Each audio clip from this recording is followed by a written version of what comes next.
Well,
1, 2, 3, testing. 1, 2, 3, testing.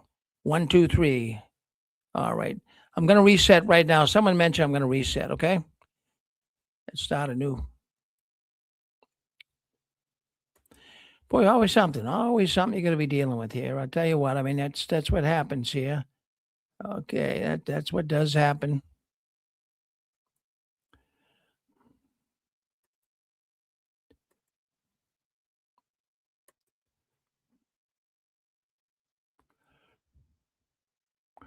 All right, let's create a new. Yes, Maverick. I'm hearing you coming from YouTube. Like, just speaking in my field. Hold on, I'm gonna start it over again. See if you stay with me for a second. I'm gonna start it over again. See if we can't get this working right. I don't know why that happened. It, Come back. I'm not sure if it's going to stay stable though. okay, let's see what happens. Going to enter studio now, and let's get this settled. 1, 2.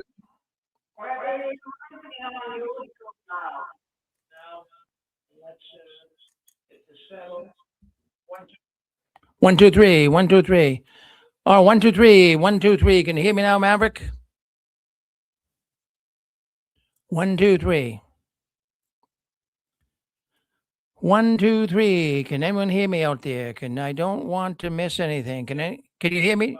Okay. Yeah, we hear you. Okay, fine, folks. Hey, thank you for all being patient. I'm not sure why, but what's kind of funny here, friends, is right at the end of the last program. At the end, let me grab a drink of water here. But right at the end of the last program, we had some Watchtower operatives trying to come in and disrupt the program. So sometimes, I mean, I don't know how much skill they have or technology ability they have, but this has happened before. This is something they don't want us talking about. They do not want us talking tonight about Norway. This is something very troubling. Let me grab a little water here. But thank you for being patient, and now we're back on. But anyways, the sound seems to be back. So anyways, this is Rick Farron. I'm coming to you, as we say, from the apostate capital of the world, right up here in Boston. Excuse me. It was very cold up here tonight. I don't know how cold it is where you are, but it's about 4 or 5 degrees out right now. The wind is howling outside my studio window. Tomorrow could be as cold as 20, 30 below with the wind chill. So we'll see what happens. But boy, friends, I have to tell you, on these cold nights, we get so many people coming in. Right now, we have a lot of people coming into the Watchtower program here, 6 Screens, the Watchtower. And we're so thankful we have all these people wanting to come in. Let's take a look and see what's going on behind the curtains of the Watchtower tonight. Now, what I wanted to do, just give me a second here, because we did lose some of our news feed. Give me a second to get that back, and that'll only take a second. Boy, when you get disrupted like that, I'll tell you, it can really knock you for a loop. It's difficult, doing all of this, pressing buttons at the same time, keeping everything so to the point that it's all good. So we're back, and things are going good with the sound now. So let me just get in here to my news. Okay. All right. So there we got everything back. Okay. When you shut down and restart, you lose a lot of stuff. But we did keep all of this, so that's good. But before we get into Norway, there's something that I want to show you. We've been doing AI video here, and my daughter Jamie has been helping me a lot to put video together, AI. And boy, it looks so real. It looks like a documentary on the Watchtower. But, we put a number of them up. We had a video about Charles Taze Russell being a jellyfish and how he couldn't keep his hands off women. We had Judge Rutherford and Beth Sareem with his Cadillac. All right. Yeah, we got these are Watchtower operatives calling me, and they expect me to pick the phone up. They do this quite a bit to me. They're calling me on the phone, trying to disrupt the program. So anyways, we have a brand new AI video out right now. The Coma Dome scandal. Do you guys remember these parking lot tickets they were selling in the Kingdom Halls? And even at conventions, you had to have a ticket to get into the convention to park, and they would charge you for the parking lot ticket. Well, I want to play you Let me just get in here so I can share the screen with you. I want to play. I want you to see it. You're going to find it very, very fascinating on how this scheme and the scandal at the Tacoma Dome out in Washington took place. So it's a little 1-minute video, but enough to get your attention. So let's share the screen right now, and you'll be able to see this newest video. Yeah, I haven't put it up. I get them on Saturday. My daughter finishes them, and I let our audience here on the 6 screens on YouTube and also on Facebook. I let them see it first. So let's play this little video. I think you'll find it very fascinating. Let me make it full screen. Now this is it opens up with the officials in the city of Tacoma telling the Jehovah's Witness organization that they're going to give free parking. So listen, and we'll discuss a little bit. Listen in. As per the rental agreement, parking will be included in the cost of the rent for the facility. Therefore, you are not to collect additional parking fees.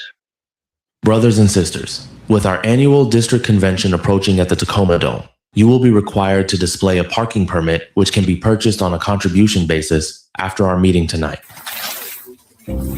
Money-making schemes based on religion have proven effective for the Watchtower Society, with its leaders repeatedly engaging in questionable financial practices.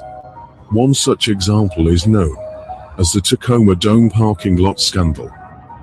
Despite the rental agreement, which strictly stated that the parking fee is included in the cost for the facility, the Watchtower Society charged its members for parking passes anyway. Not only were Jehovah's Witnesses told to make a per-day suggested parking donation, they were warned that not making a contribution would bring reproach upon Jehovah God. Well, that's a real quick one and got right to the point. And what it was out in Tacoma, the Jehovah's Witness organization, Watchtower, they were having a convention at the Tacoma Dome. And what they told the city, because the city owns the dome, and the city rents the dome out to the witnesses every summer. And what the Watchtower told the dome city officials is that the witnesses don't have a whole lot of money. So, we wouldn't have the convention. We might go to another city if you're going to charge the witnesses for parking.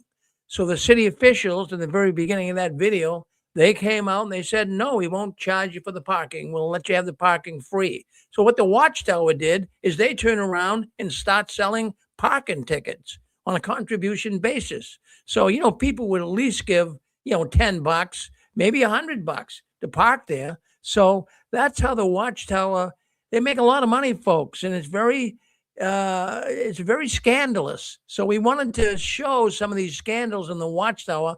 That's the 5th one that my daughter's put up on our AI video. We're getting a lot of views on Facebook and on YouTube. So I wanted to play that for you. Let's go back now to let's stop sharing that right now, and let me go back to let's go back to our studio here. Okay, we are okay. So more scams, more money. And I want to thank all those people for coming into the 6 screens tonight and writing in our chat. All you guys, you helped me a lot. And like I said, we got off to a bad start here tonight because of these operatives kind of derail the program. It's, I push a lot of buttons here, and I gotta try to keep some of these people out. But anyways, let's talk about Norway. You want to talk about Norway? Let's talk about Norway. Oh my goodness. How could you possibly miss it? Let me just give you a little rundown here. Back 3 years ago, Norwegian government started getting ex-witnesses telling them how harmful the Watchtower organization is. Now, this all started with a young man who was shunned, and he went to a newspaper in Norway, and he complained, at least gave his story to the newspaper, he was a young man who was kicked out of his house.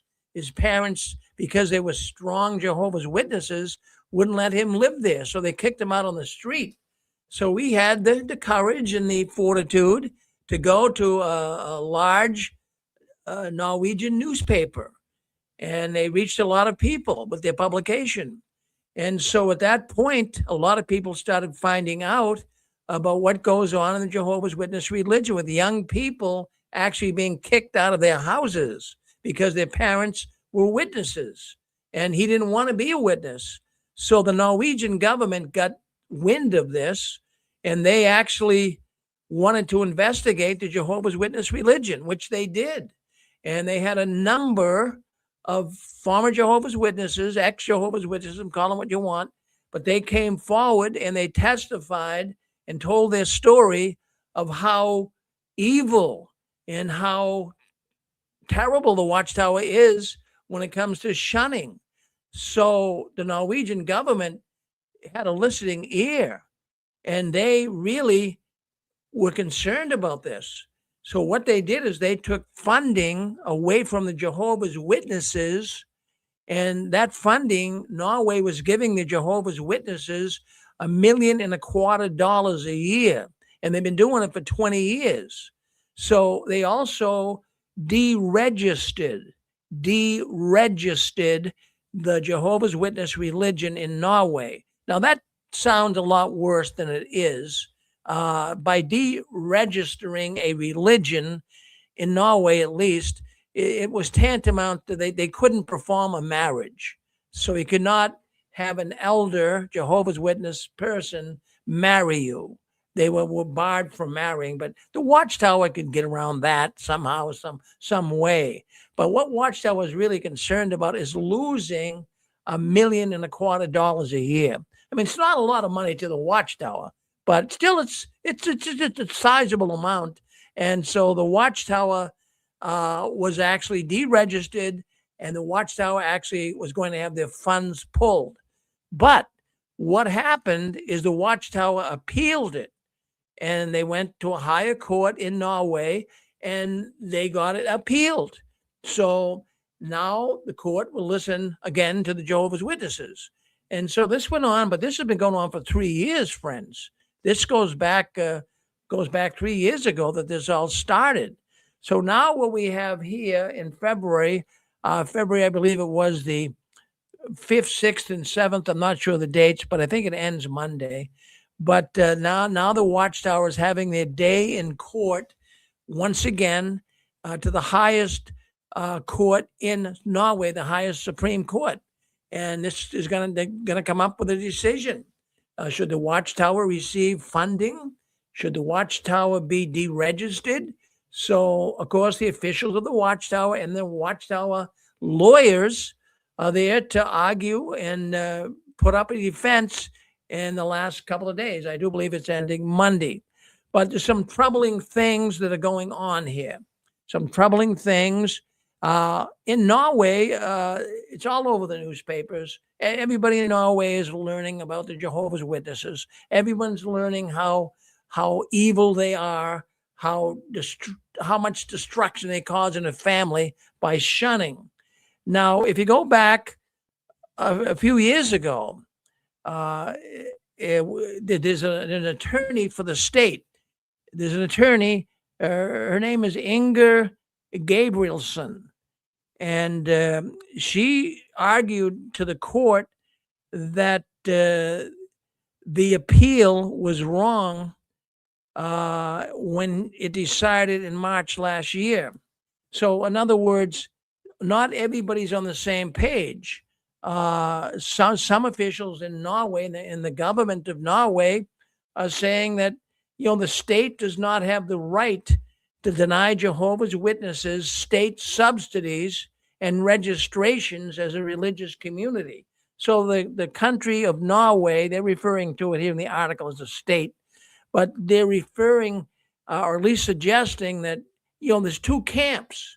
Now, not everyone in the court system, in the governmental arrangements of Norway, are leaning toward cutting the witnesses slack. There's also another faction there that's saying, hey, we have to really ban them. So it's going to be quite a decision, and only time will tell. And just to give you an idea, there are 5 judges on the Supreme Court who will not rule on the new evidence or listen to any more witness statements. There is little disagreement over the facts. In other words, in the last 3 years, the court systems, in the court system that is in Norway, has already heard the testimonies of these ex-witnesses coming forward.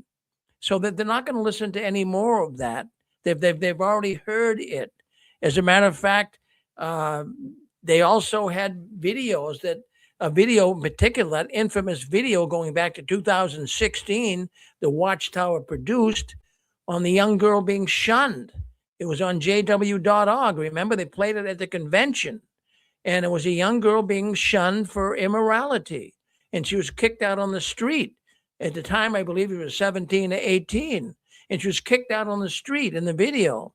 And then she called her mother. She was in trouble. She needed some help from her mother and father. She called the mother, and the mother, in the video, it showed the girl ringing on the telephone, and the mother just refused to answer, as well as the father.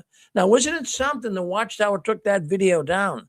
But a couple of years ago, when all of this first started to brew in Norway, the court system saw that video. The court system heard testimonies from the ex-Jehovah's Witnesses and how bad they were treated. But that's not what they're trying to solve here. They don't want to hear any more about that. The issue the country of Norway is concerned with is these subsidies and the registration of religious communities. Now, some of these officials of the court and officials of the state, they're thinking that this could really create a real problem for all religions in Norway. If they come down on the Jehovah's Witnesses heavy and find them guilty and take away their registration, take away their subsidies from the country, then this could also affect a lot of other religious communities. And where will it stop?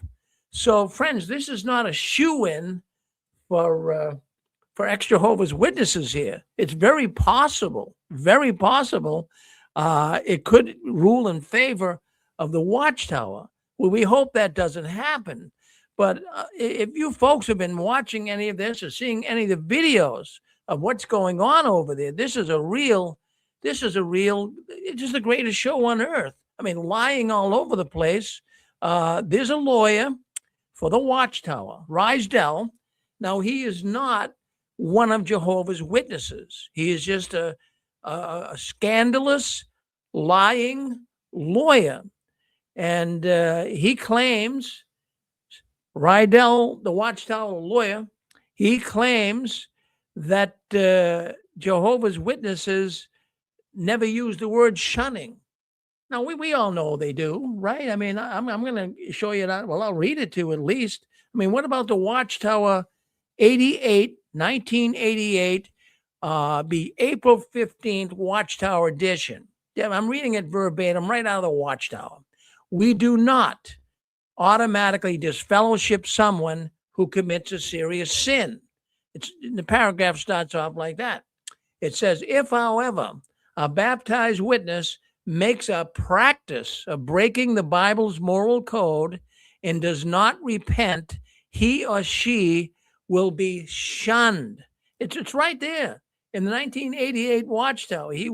He or she will be shunned or disfellowship. So then they use a scripture, 1 Corinthians 5:13. Remove the wicked man from among yourself. Friends, it's right out of the Watchtower. But this Rysdell lawyer, they might pronounce it Risdell, I'm not sure. But this lawyer for the Watchtower is actually saying the Watchtower doesn't use the word shunning. That's a bald-faced lie. Really, when you stop and think about it. But I'll tell you, we know we caught the Watchtower lying many times, right? They've been lying many times. It's war strategy, doctrine, a policy that they have, that they can actually lie in court even to defend Jehovah's name, to further God's kingdom. So this is just unbelievable what's taking place. It's got the ex-witness world all upset. Oh, they are going bonkers. They can't stand it. some of the witnesses, according to what I have seen here, that they're not, some of the ex-witnesses, I should say, they can't even watch it. It is bothering them so much. There's tears coming to their eyes. So apart from saying that the Jehovah's Witness shunning is not a concept which Jehovah's Witnesses accept, it's not. I mean, where have I been for the last 50 years? It's always been a concept. So Rysdell, the Watchtower attorney, also claimed that Jehovah's Witnesses do not look into people's lives, and whatever they do is between the person and God. That is a crock of baloney. You guys are listening, and you've been all Jehovah. Most of the audience here tonight is ex-Jehovah's Witnesses. Okay, you listen in here, and I appreciate it. But do they get involved in your life? Do they just let you get away with things and not punish you, not shun you? So this is this is something that's really got the ex-witness world really upset. Really upset, and rightfully so, because you say to yourself, how can they possibly be doing this and getting away with it? So Jehovah's Witnesses, even according to the state attorney, he's taken into account a lot of things that have happened in the last 4 years, but he's looking at how burdensome it would be of breaking religious communities up in the country of Norway if they go forward with this. That's what's got me concerned. But I hope that there's someone there that can just say, hey, look, we don't mind having people come in here and even go to trial, but you got to tell the truth. So you got to tell the truth. As a matter of fact, this Rysdell, he's claiming that the Watchtower, as I said earlier, never uses the word shun. He says that the word shun was invented by apostates, by you and me. I had nothing to do with inventing the word shun, and there's nobody listening to this program that did. The Watchtower, they know that. They know they use the word shun. I'm going to play a little video here. Hold on one second. Let's see if I can't get a little video up here. Give me a second to share my screen. I'll show you a little bit of the court case in Norway. I'm not going to play a lot of it, but we'll play a little bit so you can kind of get the feel. You can kind of get the feel of what's going on in Norway. So let's do that right now. Let's share the screen.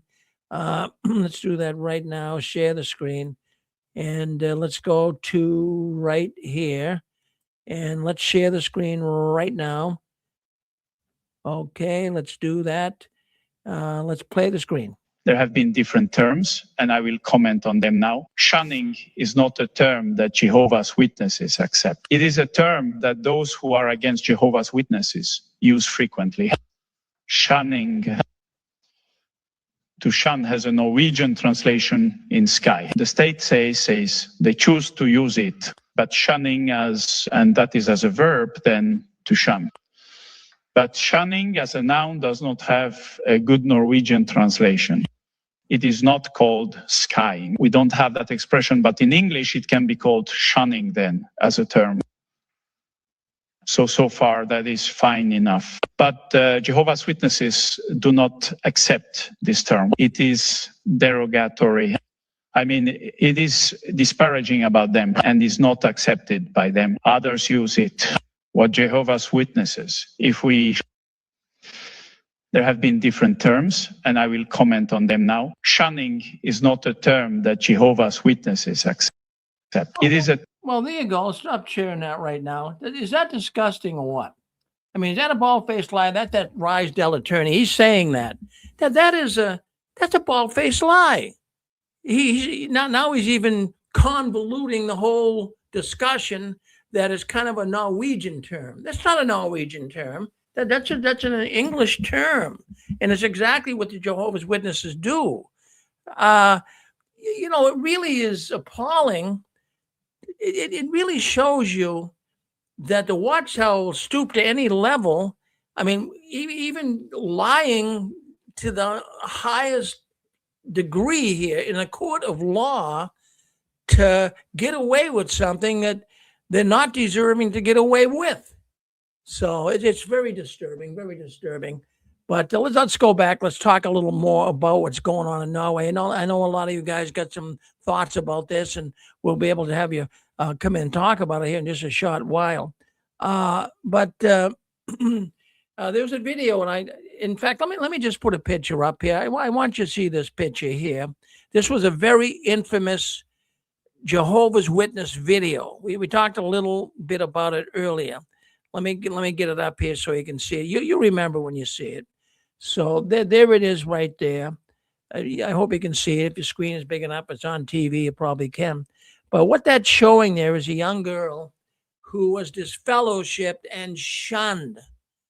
And the Norwegian court 2 years ago saw this video. That video was made by the Jehovah's Witnesses, and it was actually shown to the Norwegian court 2 years ago, and they saw it, and they actually saw how the young girl was being shunned by her own parents. So, they saw it, they understand it. They had testimonies, as I said earlier, people coming forward that have been hurt by the Watchtower. But that is not, they're not going to listen to all of that again. They've already heard it. So now, let me just get that picture off of there. So now what the Watchtower is doing, they're trying to suggest to the court, well, look at, if you take our registration away and you want to be the real meanies here, you want to hurt our religion, you're going to hurt so many other religions as well in your country. So they got the court kind of afraid about this. They really do. It's got some people in an awkward position. So let's just hope and pray that the Jehovah's Witnesses don't win this thing. Now, the other thing that I find very fascinating as well, and it really gets me thinking, go to jw.org. It's not on there. You're not going to read about the Norway case. Now, this is probably one of the biggest court cases in the history of the Jehovah's Witnesses, and it's not on their website. I mean, Jehovah's Witness website, jw.org, they have a news section. They're supposed to report the news. Nothing, crickets. There's nothing about this on their website. So you say to yourself, well, why? Because they don't want the witnesses to know about it. Now, I want to thank the people who gave me information, too, on what the PMEs or the loyal Jehovah's Witnesses are saying about all of this. Because, a lot of this news is seeking out from relatives and friends and saying to the staunch, loyal witness, hey, do you know what's going on in Norway? And then what's going on? The real loyal witness will say, well, that's a lie.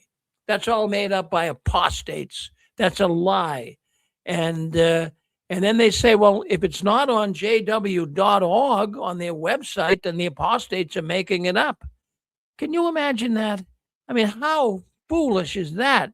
This is a big case. All they have to do is Google Norway and the Jehovah's Witnesses, put it in AI, you'll get a whole mouthful of stuff. But what they're hoping is that, this will all go away, but I don't believe it will. And then what I'm also thinking, any normal organization, if they were faced with a trial that they felt they were really innocent of, they would actually ask their congregations, their parishioners, call them what you want, their members, to pray to God that we get a favorable rendition from the court. But no, they're not asking the Jehovah's Witnesses to pray for them in court. So I mean, really, if Jehovah's Holy Spirit is with the Jehovah's Witness organization, that the Jehovah's Witnesses claim it is, then don't you think that the Holy Spirit would be saying, let's all pray, get the elders, get everyone to pray for a good outcome here at the court. So it's not that way. They're hiding it. I have no idea how this organization even has existed this long. They are deceitful, scandalous, corrupt people, and they continue to get away with it. And this isn't the first time that a Jehovah's Witness lied, or at least a lawyer for the Jehovah's Witnesses lied in court. But I'm going to give you another example of Philip Bromley. We just talked about him 2 years ago as well. Well, he tried to pull off something on the court, and the court slapped him down and fined him $150,000. Yeah, he was a lawyer for the Watchtower. He was one of Jehovah's Witnesses. I just don't get what's going on here in Norway. To some degree, I do, though. I mean, they're trying to make a good defense. The Watchtower defense attorneys, they're trying to paint a picture of this could really hurt religions in Norway. See how the whole thing changed. It seems now they're not focused on the problems the Jehovah's Witnesses have caused people. The Norwegian government now, because of Watchtower sticking their nose and lying in this whole thing, now what Watchtower is being faced with, or at least Norway is being faced with, is the fact that if they come down hard on the witnesses, then other religions might also have trouble. So, Jehovah's God is not directing this organization. Well, I'm going to open up the lines here. Well, what do you think? Well, what do you think, folks? Well, what's your feelings on that? If you'd like to talk about what you see is going on and what you don't like about this, go ahead. Come on right now and tell us. Go ahead. Hello, this is Grace. Hi, Grace. So I wanted to talk about this. He's complaining about this word "shunned." I mean, the word comes from Watchtower in United States. So of course it will be in English. I mean, in Norway they have different language. In Sweden, we have the word is utesluten, and you could argue that it's more like to be excluded, like you're not inside the circle anymore, you're outside the circle. But I mean, that's just semantics. What is important here is what does this word mean in practice in Norway, in Sweden, in United States? How are the members treated with this word in different languages? And it's the same all over. The conference has been unlocked. Shunned. You're treated really badly. So that's all from me. Thank you. Oh, Grace, that's a very good comment. And you use the word semantics, and that's exactly right. And this attorney for the Watchtower, he's trying to tell them that, the Norwegian government, that's a term that they would use, but, you wouldn't use that as one of Jehovah's Witnesses. My goodness gracious. I mean, I don't know. I think that, I don't know where that lawyer got his degree, maybe from a Cracker Jacks box. I don't know. It's really, you know what he makes? That lawyer, by the way, I had someone send me information. I can't really say it's totally authentic, but the person was telling me that lawyer for the Watchtower makes $600 an hour. $600 an hour. Can you imagine that? All right. I guess, Dick, Dick? Yeah, Rick, it is. Yeah. John Ledger brought out in his YouTube video that the Watchtower has always pointed a finger at the government, saying that they're controlled by Satan, the devil. And if you have anything to do with the government, you can't vote and all that stuff. Anything to do with the government is wrong.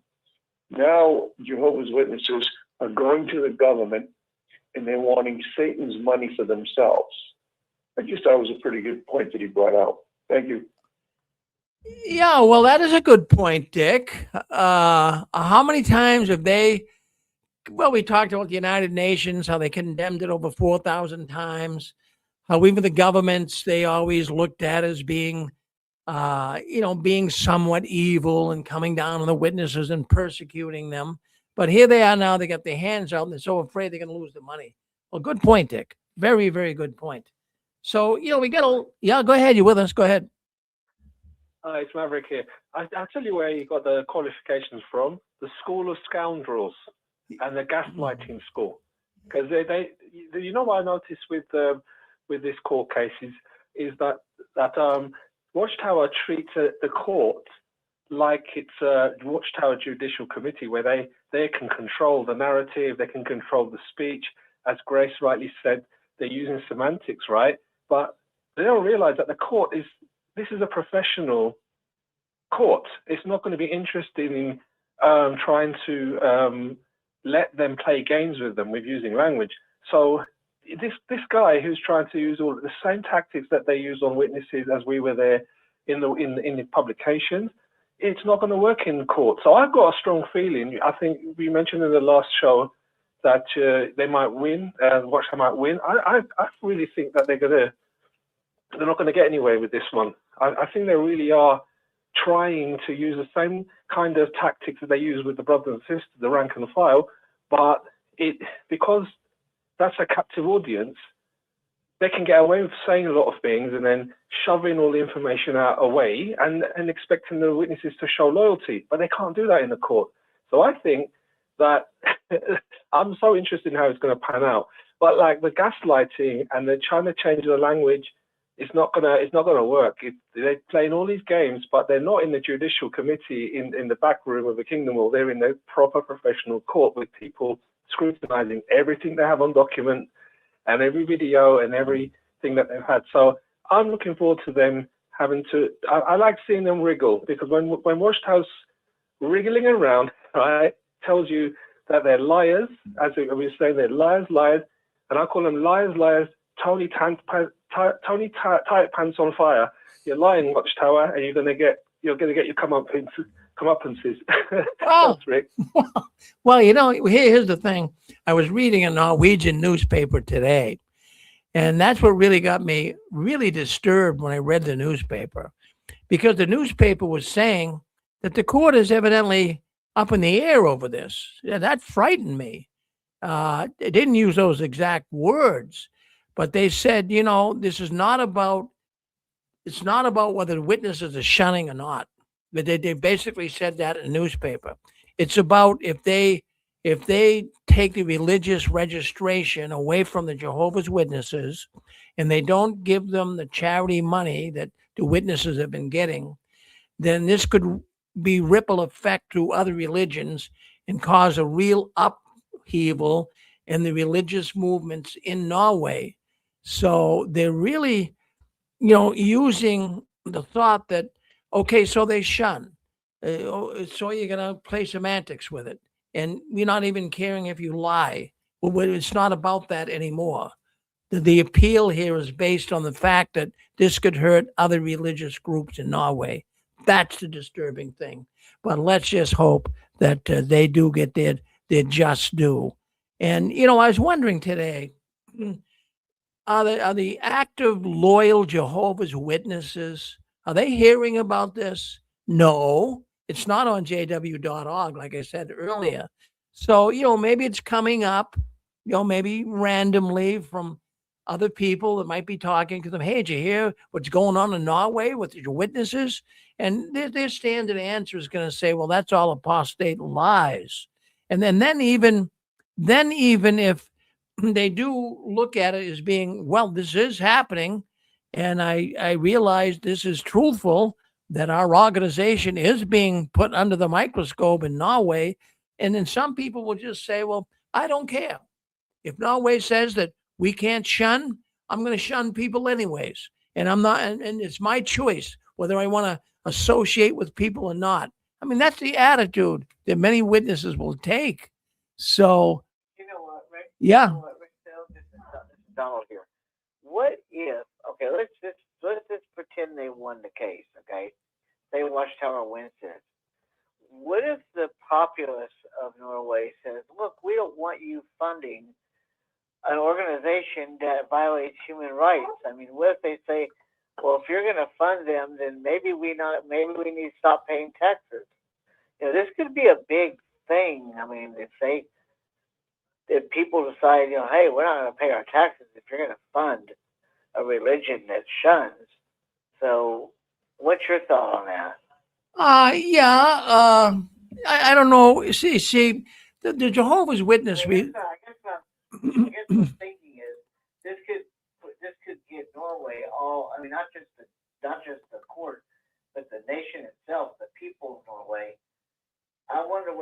people in Norway are thinking about this? Well, you know, I'll tell you what, a lot of people could give two hoots of beans about religion. And I mean, even the religious, sections of major newspapers like the New York Times and Boston Globe, nobody ever reads them. People could give two hoots of beans about religion. So, especially two hoots of beans about Jehovah's Witnesses. So, would be some people that might take a stand. Well, okay, I'm not going to pay my taxes if you fund them. But I don't think it would be some widespread movement at all. But, just trying to be realistic here. A court of law, they hear everything. And that's why there are courts of law. But, someone's going to deliberately lie in court. Well, in America, that's perjury. That's a severe offense. I mean, you could go to jail and you're not even that bad of a person, but you just lied in court, they could nail you. So I would hope that there's some officials in Norway that at least uphold the principles of truthfulness. At what point can you go into a court of law and lie? So I can't see that I'll tell you one thing though, if the Watchtower does lose, if the Watchtower loses, then I hope that some of these people who are against the Watchtower and that court system will fine the Watchtower. Now, not only take their money away that they've been getting for subsidy, but fine them. We're going to charge you $2 million for this court case. And once you dragged us through, and we don't like you lying. We saw the videos. We know Jehovah's Witnesses shun. And yet you put a lawyer up here that says they don't. I mean, they're going to be. Yeah, that's what I'm hoping they'll lose. Yeah, because like you said, with all the videos and all the documentation, their Watchtower magazine, their books, their separate the Flock of God book, all of that says that they do shun. And even like you said, that lawyer stood up there and just lied through everything, and it's terrible. I mean, I do like you. I hope they totally lose that case. Well, Donald, that's the strangest thing about all of this. You say, why are we so concerned and worried? Well, why is the ex-witness world having a hissy fit right now?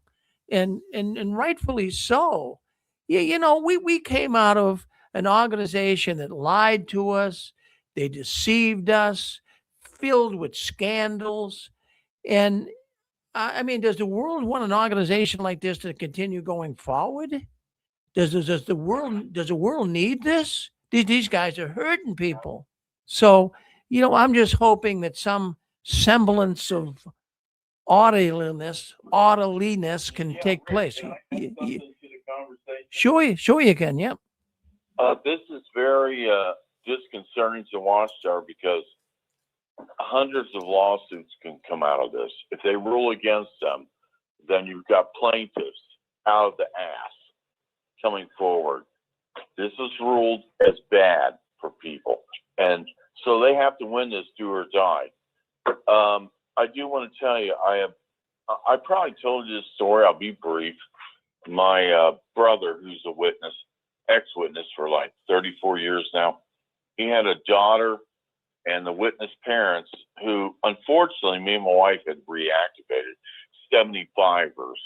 That's what we were actually doing, reactivating 75ers, people who left the organization, stopped going to the Kingdom Hall after 75. And anyway, he got permission to marry their 16-year-old daughter. They wanted him to marry her so bad. The first night they're married, she asked him, "Can you give me some pot so we can smoke?" That's what's going on in the organization. Anyway, they had a kid, and the grandparents finagled to keep the kid, lied about it, and they took it from my brother, and she became a beautiful young woman, Nicole. She became a regular pioneer, but she got pregnant, and they immediately kicked her out on the curb. No, nothing. So she had movement go 200 miles away and move in with her mother, who had 5 kids by now. She was not even a disfellowship witness. She had been baptized, my brother's wife. And then she started doing porn. Now she's got like 5 kids, living up in the Amish country, south of Columbus, Lancaster. And this is what they do. They push you over the edge. I personally, I've seen it and know about it. My brother's torn up about it. And you know what? These are the stories the Norwegians need to hear. Hey, I'll pay myself my fare for the air to go there. Is that right? I sure it does, doesn't it? But it's all true. They push people over the edge because they believe that those who leave us become worse than a man without faith. Their condition becomes worse for them. But they have to ensure that by pushing you over the edge. That's what they're trying to do, to make themselves look good. Another sad story, one of probably thousands. Thank you, Rick. Well, thank you, King of Dots. Always good to hear from you. Thank you for weighing in here tonight. Appreciate it. Yeah. So, yes. Yes. Go ahead. Hey, it's Steve. You know, if you look at it, obviously, the history of the society's language and terms, as they say, they speak, a pure language. But if you look at that pure language and you take a thesaurus, there's plenty of examples of shunning, and they do use the word shunning plenty of times if it's directed the way that the lawyer is presenting it. That's neither here nor there. But if you look at the bigger picture, then what is the purpose and what is the definition of disfellowshipping? So if they announce someone is disfellowship, then why is that announced? If there is no action taken, then why do you need to announce it? So that's what I've been always thinking. Then if it doesn't make a difference and someone is, according to the defense, not shunned, then why is it announced? And what does it mean? As a witness or as a society, what is the actions or thoughts that they're conveying when they say someone so-and-so has been disfellowshipped or is no longer a witness? Define that. If you think about that, the whole purpose of that announcement is to say, okay, it's time to shun them now. This is why we're announcing it, so you can shun them. Because like you said, if they didn't shun, then it's useless to sit up there and say, well, now they're no longer Jehovah's Witnesses. So there's a reason why they do that. Like you said, they do it to shun people. If this goes to court, and who's ever representing the witnesses or trying to go after them, if this is not simply understood, then the fix is in and the payoff is in, and that's that, and that's the way it'll always be. Because I just equate that to the Australian Royal Commission. All these lawyers, all these questions, all this information, and what's the final income or the final outcome? They said, if I'm correct, they said, try to do better or straighten it out. That's it. So it's a big show for the public, and that's all it is, because nothing really happens. And as far as the porn that the society is involved in, or the pedophilia rather, I have yet to see the authorities going anywhere and confiscate computers, literature, files, or anything like that as they would in the normal raid. Why not? So, all the records, you try doing that in other situations where the government actually wants to prosecute you, there's a lot of people that would go to jail. The FBI has a 98% conviction rate. So no one is really taking this seriously, regardless of what the news media says, regardless of the reports are, because there's no action taken. Yes, there will always be a brother or two that go to jail as individuals for individual pedophilia being caught. But that's as far as it ever goes. No one ever touches in society. Well, why not? I think the answer is obvious. Thank you. That's all. Well, Steve, that's a good narrative there. That's good comment you gave, because I agree with you. I agree with you. Someone puts the kibosh to this. The Watchtower knows people in high places. And boy, the old kibosh comes down. But, I stop and think about it all. And here they are portraying themselves as a Christian religion. And they have to lie about their policies. Christians are not supposed to lie, but they will lie through their teeth about their policies just to receive funding from the governments that they call the beast at times. So, go ahead. I'm sorry. Go ahead, Steve. Yeah. But I was going to say, again, they'll use anything. As the society would say, well, let's say a non-witness organization or business, they use fronts too. They'll use whatever, a dry cleaner, a business, an organization, a charitable organization, anything else as a front. That's all Jehovah's Witnesses are, as a front for their corruption and their pedophilia and everything else that they're involved in that we don't know about. Their real estate. They have rental properties, massive rental properties all over the world. Was it maybe 6 months ago or some months back? I forgot. I don't know if it was in New York, Pennsylvania, somewhere. They have a 250-unit apartment building that they were renting out. Now they want to use it for themselves. But they have actual rental properties that they rent out. Google Watchtower properties and see what they're involved in. So again, it has nothing to do, when it suits them, they're Christian and they quote scriptures. When it doesn't, they don't make any comments. They just go to the world and take what they need to defend themselves. And no one should ever expect them to obey, stand by, and live by any scriptures at all, only unless it ever benefits them. Otherwise, it's just a front. It's all a fake. It's all a facade. That's all it is. And forget about trying to hold them or say they don't obey scriptures. No, you're right. They don't, and they never will, but don't expect them to, because that's not what they're really about. Well, Steve, when you were when you were a witness, Steve, and when I was a witness, they wanted us to pay total loyalty to Jehovah.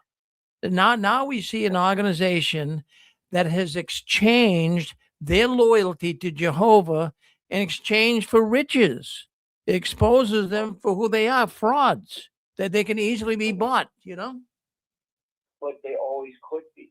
It's just that we have more means to find out what they do behind the scenes.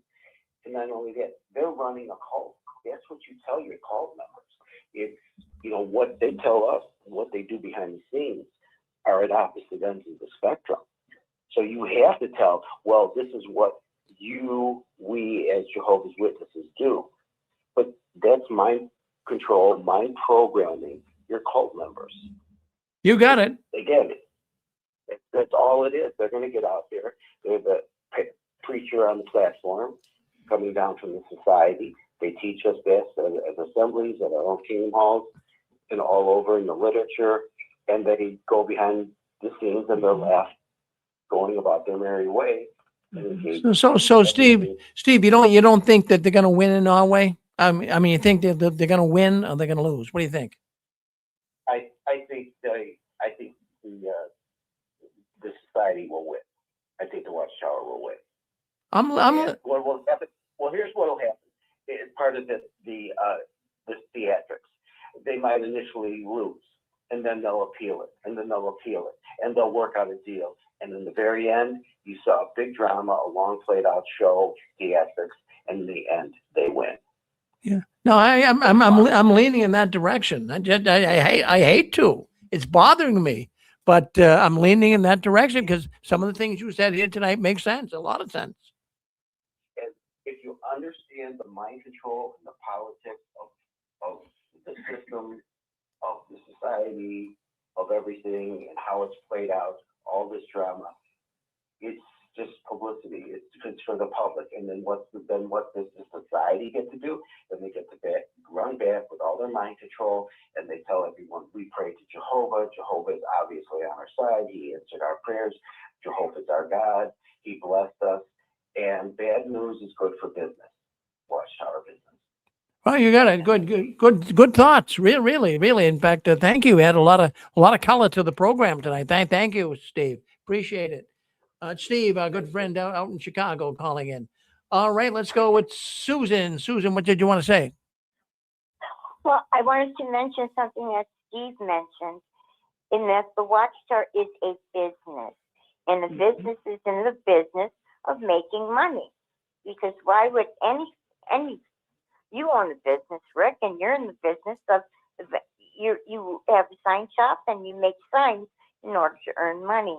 Well, the Watchtower does too, and no matter what it does, it has to earn money in order to exist. And this court case, again, is like a drama, and it presents itself. And I think eventually the Watchtower will win, because it's just not going to give up. But again, it uses different schemes to make money. As an example, it said, well, we're going to, these kingdom halls, we're going to pay your mortgage. But really, it was just a scheme of making more money. Whatever they do, they have to make money at it. So they can't give up until they make money at anything, or they're not going to exist. Well, so they either make money or they don't exist. Well, there you go, Susan. So you would kind of lean a direction of them winning then in Norway. I think eventually, yes. Well, there you go. All right. Well, that's we haven't really discussed that, you and I, prior to us talking now, but I lean in that direction. We've got Steve leaning in that direction. You do. Let's see what Dick Boogie's going to do. What do you think, Dick? Hi, Richard Constance. I was just going to say, it's such a great conversation, and I loved everyone's comments. I especially enjoyed Steve's as well. But I was going to say, Rich, for people who are JWs, going to the Kingdom Hall every week, being totally indoctrinated, we all know how indoctrinated we were about not being materialistic and not making much of an emphasis with money. Be very basic and don't be materialistic. Well, when you see Watchtower's track history and you watch them with regards to, say, this case in itself, how they keep appealing it, they're just chasing after the money. And Susan's absolutely right. It is nothing more than a corporation. And like she said, corporations have to make a profit. But switching on a spiritual side, what Watchtower teaches at the Kingdom Hall, not to be materialistic, don't be interested, store up your treasures in heaven versus on the earth. Rick, what I see is that they're lovers of money rather than lovers of God. Got it. Because that's exactly who they are. You got it. There's nothing Christian about that. What they preach is certainly not what they behave. It's like they don't walk the talk. I mean, they're the biggest hypocrites ever. They are lovers of money rather than lovers of God. And that is how you can really see what hypocrites they are. They're not Christian, and they are basically a corporation. Because why is money, why is this lawsuit so important to them that they have to keep chasing after it? Because they are a corporation that loves to have profit, and they're lovers of money rather than lovers of God. So thank you, Rick. Well, did you want to say something? Hey, Rick, just a quick thought, about money and so forth. I believe it was C.T. Russell that told everybody that if we have to beg for donations, that would prove to us that Jehovah is blessing this organization. Not only do they ask for money all the time and in 100 different ways, in all of thousands of ways you can give money to the Watchtower, from travel on air flights and jewelry and everything else. They are after the money. They're absolutely after it. And like I said, C.T. Russell said, if if Jehovah's blessing this organization, they wouldn't have to ask for money.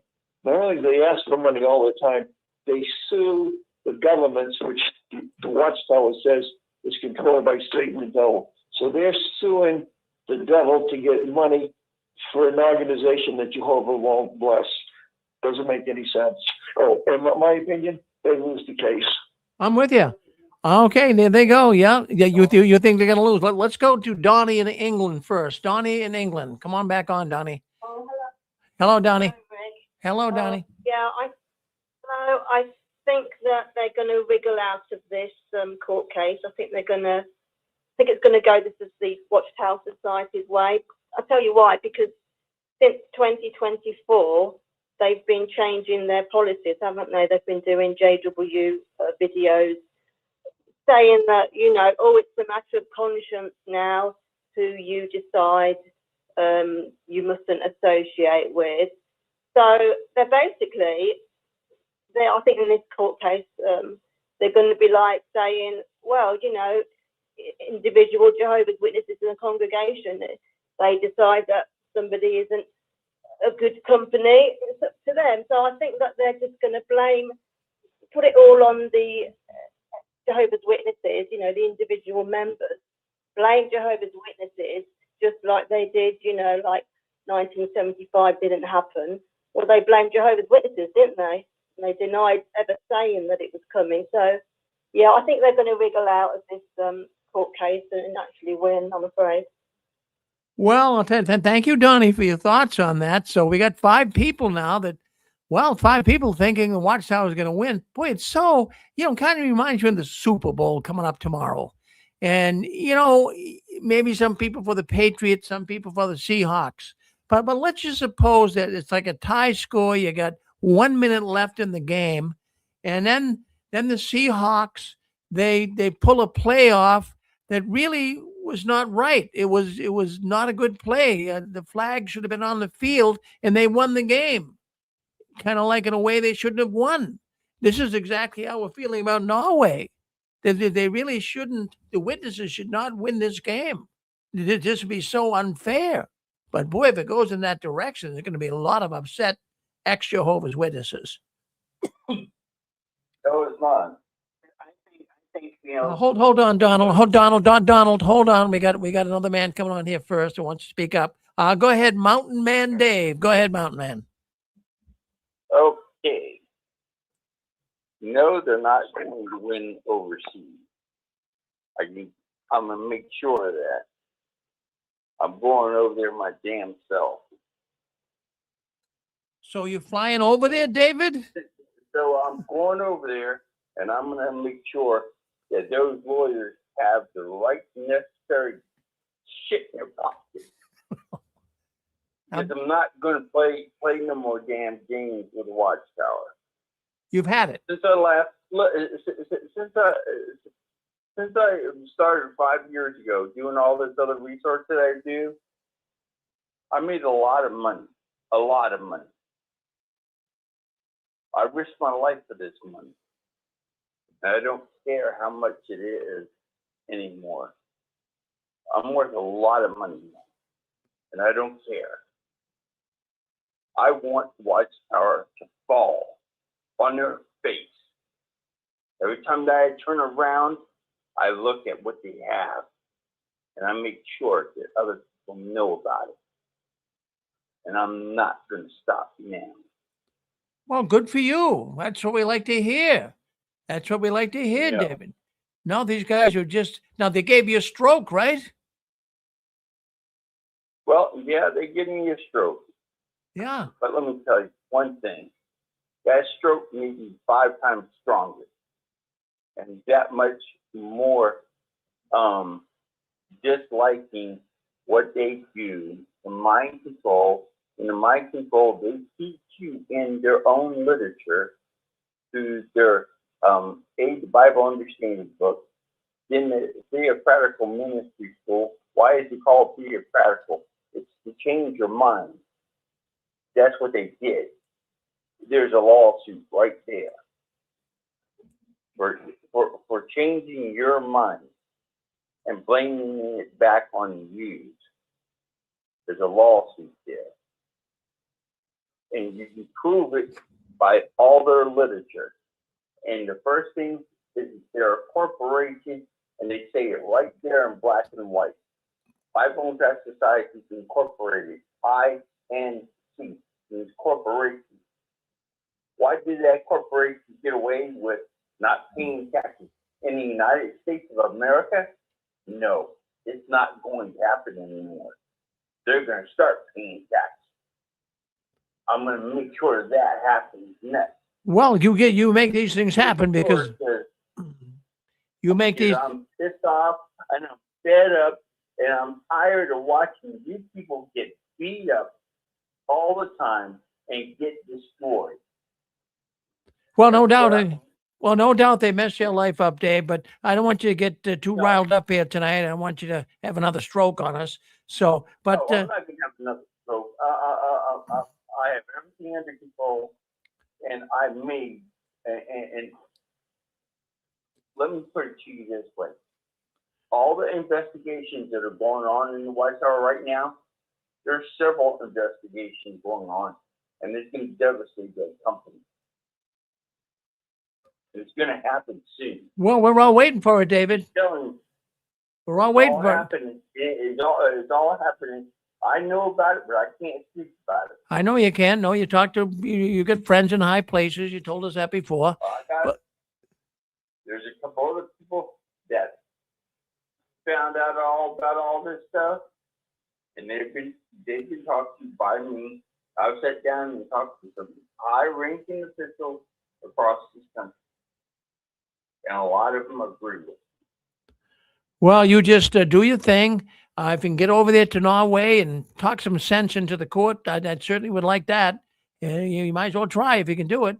So I wish you the best with that. I'm good trying. Well, thank you. Thank you for doing that. Thank you, David, for coming on, being with us tonight. We got to go to some other callers. We got to go to Donald. Donald, come on. Yeah, I'm here. Can you hear me? Yes. Okay, good. The reason I said that is that my phone was beeping at me here, because I was thinking it might die here in a little bit. But no, I wanted to say that if those judges, those 5 judges that are on that court, I'm sure they all think pretty negatively about Watchtower. I'm sure they're probably shaking their heads and thinking, what are we up against? And what is this? Why are we even doing this stuff? Because, with the Watchtower lawyers lying to them in court, it just makes Watchtower look more stupid. It makes them, because I'm sure those lawyers have read many, many volumes of magazines and stuff and watched many, many videos themselves, and they know what's going on with Watchtower. They know it all too well. So while that lawyer's up there lying to them, saying no, we don't shun, it's all, people have the right to use their Bible-trained conscience or whatever they claim it is, and all that stuff. They know it's not true. Because the judges, they've read all that stuff. Just like that video that you talked about earlier, of that girl getting disfellowshipped. That's proof of what they do. So I don't see them winning this case at all. I really don't. I mean, I'd be shocked if they did, but I don't think them judges are going to let that happen. Well, I hope you're right. So we got 2, we got 5. We got 5 people thinking the Watchtower will win. We now have 2 people saying the Watchtower is going to lose. So how about someone else? You want to call in? Tell us what your thoughts are. Is the Watchtower going to win in Norway, or are they going to lose? We're all hoping they're going to lose. Believe me. I mean, I don't want to sound too positive on the fact that they're going to win, but I certainly hope I'm wrong. But I just go along with Steve out there in Chicago. These guys are master manipulators, and they will see what they'll do is they will. Well, if they appeal it, though, here's the problem. Now, this is the last appeal they can make in Norway. This is the 3rd time now they've come up against a court case. They've reached the highest court in the land of Norway. Now, if they appeal it from here, they got to appeal it to the European court. Now, I mentioned earlier in one of the programs, I believe in Europe right now, there's like 52 countries. Don't hold me to it, but the last time I checked it was 50 something. So you got the European Court of Human Rights.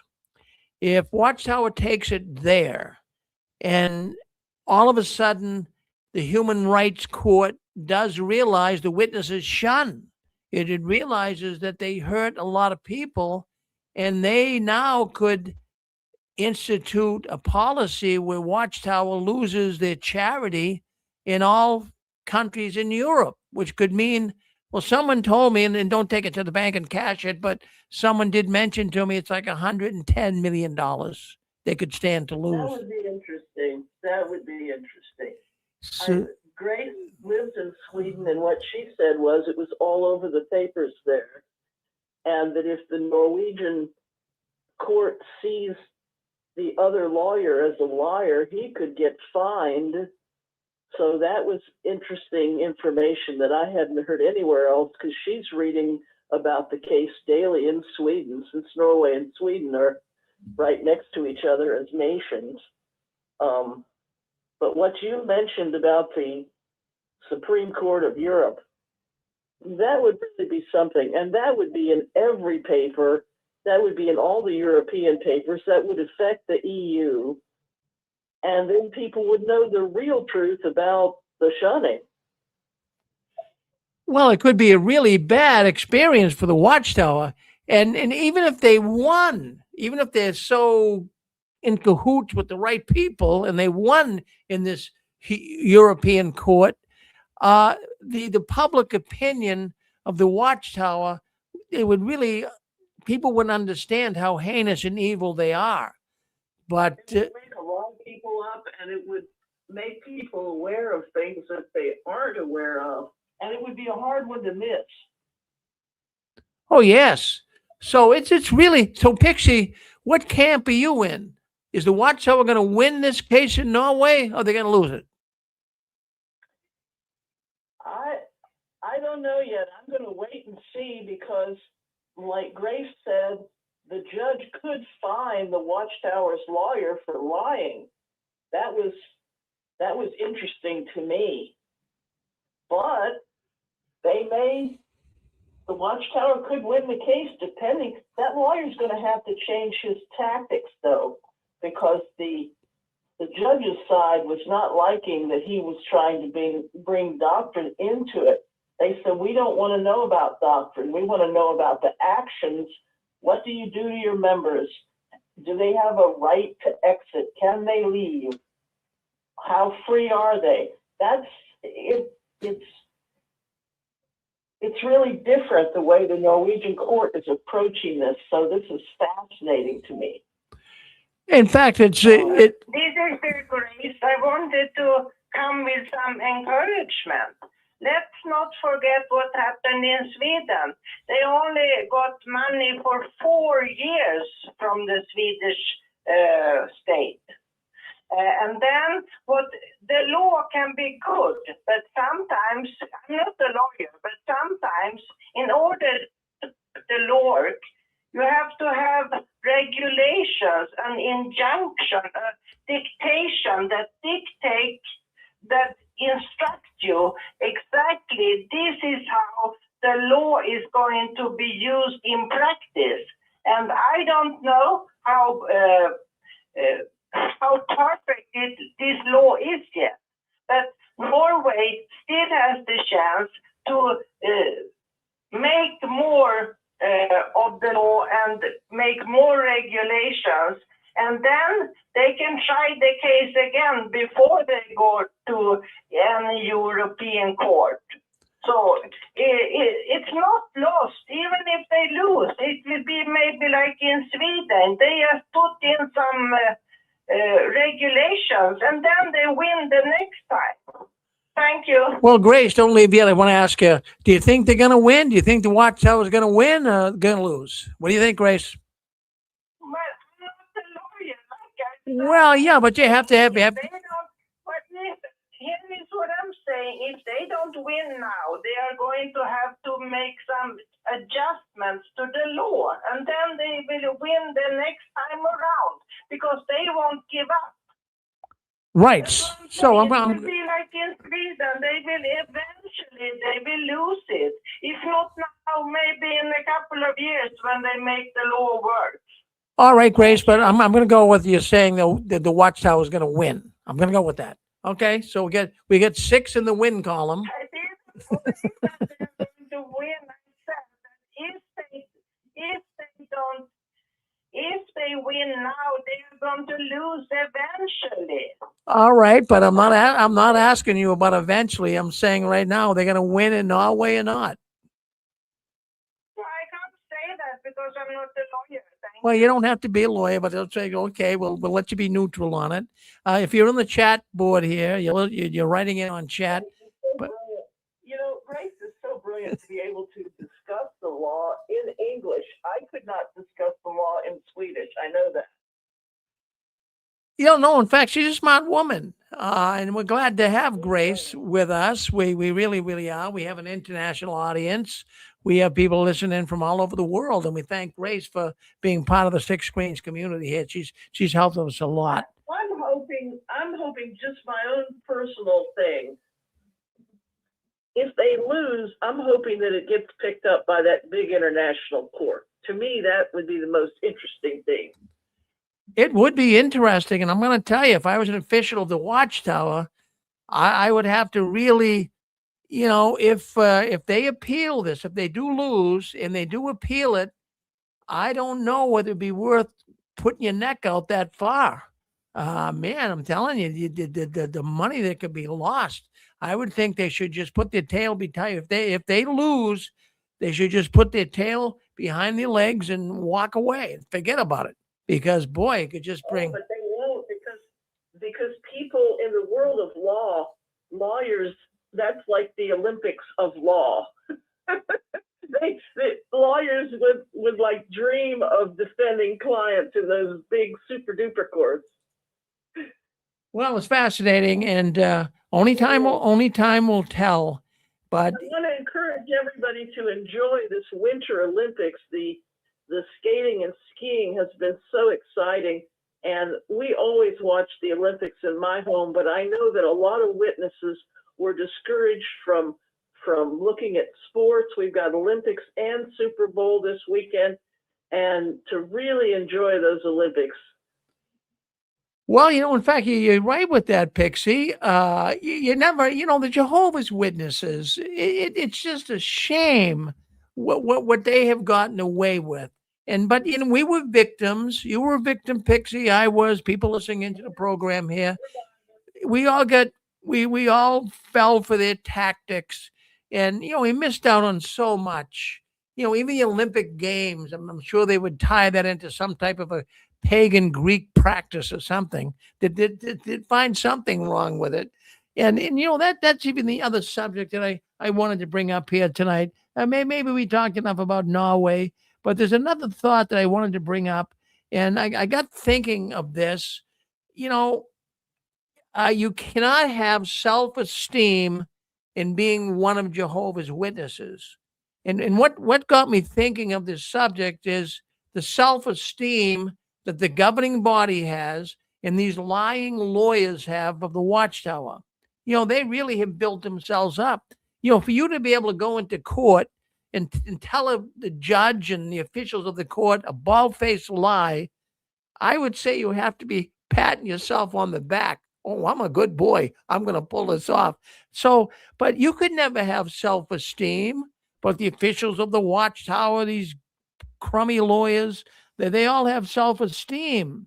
And none of our accomplishments could actually be taken as an accomplishment.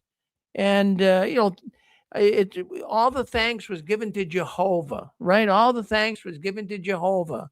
If you were a pioneer witness and, you're only required to get 50 hours in a month, but you really put forth a real effort, you got 100 hours in 1 month, and you go and you tell the congregation, they say, well, didn't Jehovah bless you? Thank Jehovah for your efforts. Jehovah would get all the credit. Jehovah would get all the credit. You would get nothing. And the thing is, you were never encouraged. You were nothing but you were a good for nothing slave. That's all we were. A good for nothing slave. Did you want to speak up? 407. Did you want to say something? You're on with us. Want to give it a shot? Hi, Rick. Hi, who's this? Hey, Rick. Yes.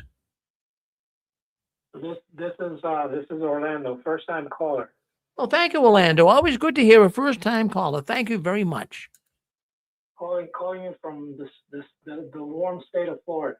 Well, you're a lucky man, Orlando. I mean, you got the name Orlando. You live in Orlando, man. You must be the big guy in Florida, right? Boy. Rick, did you ever attend the Plant City Assembly Hall? Oh yeah, all the time. Yeah, I worked on it. In fact, when they were building it. Yeah, I used to go there all the time. Did you? Now, where do you live in Florida? Yes, I live northwest of Orlando. Yeah, well, I lived over there in Brandon.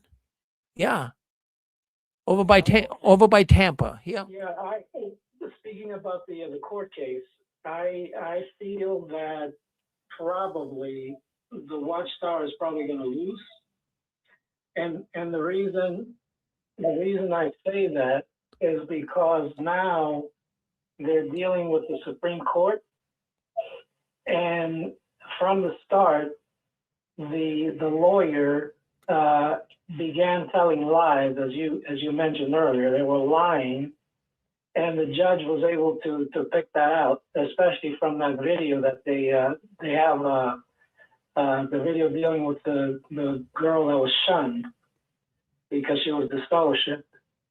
So I think since they already have that copy and society went and removed that video from the website, you can't see that video any longer, but the Supreme Court already has it. So that's proof enough that they are actually lying about what they're saying. I don't know if you remember, do you remember Carl Klein from the governing body? Oh yeah, yes I do. Okay, well, you remember in the book that was written by Raymond Franz, Crisis of Conscience? Oh sure.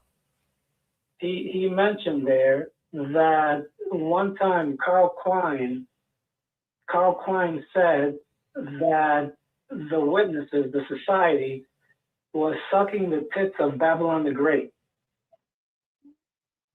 I remember that. I remember that in the book. Yeah.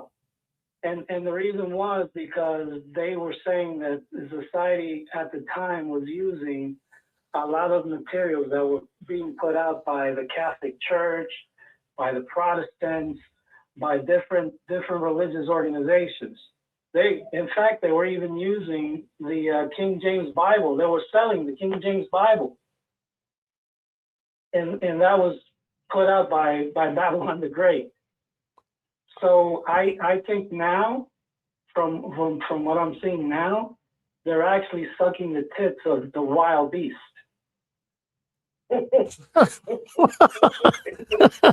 Well, it sounds funny, but I do remember that. I do. That's, even to make a statement like that, it kind of makes you laugh a little bit, but it's true. It's true. Jeez. Yes, because they claim that the wild beast. Yes, they claim that the wild beast is actually the beast with the 7 heads and the 10 horns, and that Babylon the Great is riding the scarlet-colored wild beast,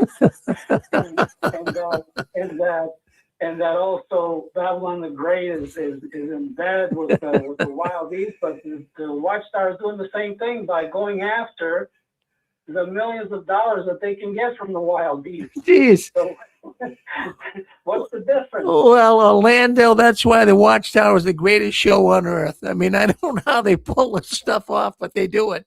Jeez. Unbelievable. Here they are, telling us to be so loyal and so submissive and tell the truth all the time and be honest as we can. These guys are such cheaters. Jeez. Yes, we I saw an illustration, and it has a scarlet harlot on top of the creature. and each of the governing body's face was one of the creatures. That's funny. I talked to Carl Klein years ago, God bless him, and you know what he told me? He said, we're losing our best people. What did he say? He said, we're losing our best people. That's funny. And there's only 10 plots of all the movies and all the shows and all the novels throughout the entire history of the entire planet Earth. There's only 10 plots. So, yeah, you got to get your material somewhere. Yes. As the saying goes, we were bamboozled. Yeah, indeed. How long were you in there, Orlando? I was a ministerial servant for practically, I would say, close to 25 years. Wow, boy. Well, what got you out? You just get out recently, or you've been out for a while? No, I've been out since 2016. All right. Oh, you're feeling well. Yeah, I've been out for 20 years, so you've been about 10. So yeah. So what got you out? What riled you?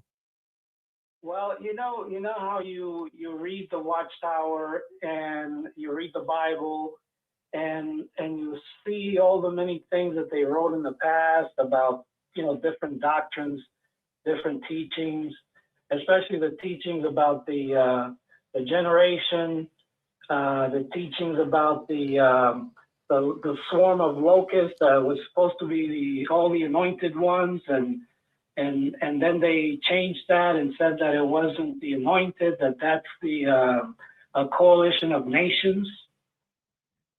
Then they started talking about the Gog of Magog, saying that Gog of Magog was Satan the devil for years. And then all of a sudden they said, oh no, Gog of Magog is not Satan the devil, it's also part of the coalition of nations. Right. I remember that. So all those things, after a while, I said, this doesn't jive anymore. Something is wrong here. I said, am I supposed to believe what the Bible says, or am I supposed to believe what they're saying? Because I believe the Bible comes first before the interpretation of men. Well, good for you, Orlando. That's the position I take first, too. So that's good. So you kind of came out based on theological reasons. Yes. Good. Theological reasons. And then one of the things that happened was, I don't know if you remember, but years ago there was an article in the Kingdom Ministry, and the article had to do with something to do with the time that we were living in, and also the sense of urgency. It said something about do you still have the sense of urgency? Something like that. Well, anyway, they gave me that talk, and the presiding overseer said to me, are you ready to put some fire into that talk? Because they just gave me a little brief paragraph. It just had a couple of scriptures. I had to come up with the rest of the body of the talk. So I said, this is my opportunity now to tie it in with what happened in 75, because a lot of people weren't aware of what happened in 75. That's right. So I came on and I wrote out the talk, and I said, the first thing that I said, back in the 70s, before 1975, there was a sense of urgency. And back then, people were talking about that the end was coming in 75 because the 6,000 years of men's existence were going to end in 1975. So I started giving the talk about that and developed it all the way until I got done. It was like a 15-minute talk in the service meeting. And after I got off the stage, in fact, not even before I got off the stage, I started seeing all the elders gathering in the back of the Kingdom Hall and talking among themselves, because I was saying, even before they came out with this adjustment about the governing the faithful and sweet slave is not infallible, and that they're not inspired and this and that. I mentioned in my talk, I said the governing the faithful slave is not inspired, and they make mistakes. I said, look at what happened in the first century. Back then, people were saying to Jesus, Lord, are you restoring the kingdom of Israel at this time? And Jesus told them, it does not belong to you to know the times and the seasons.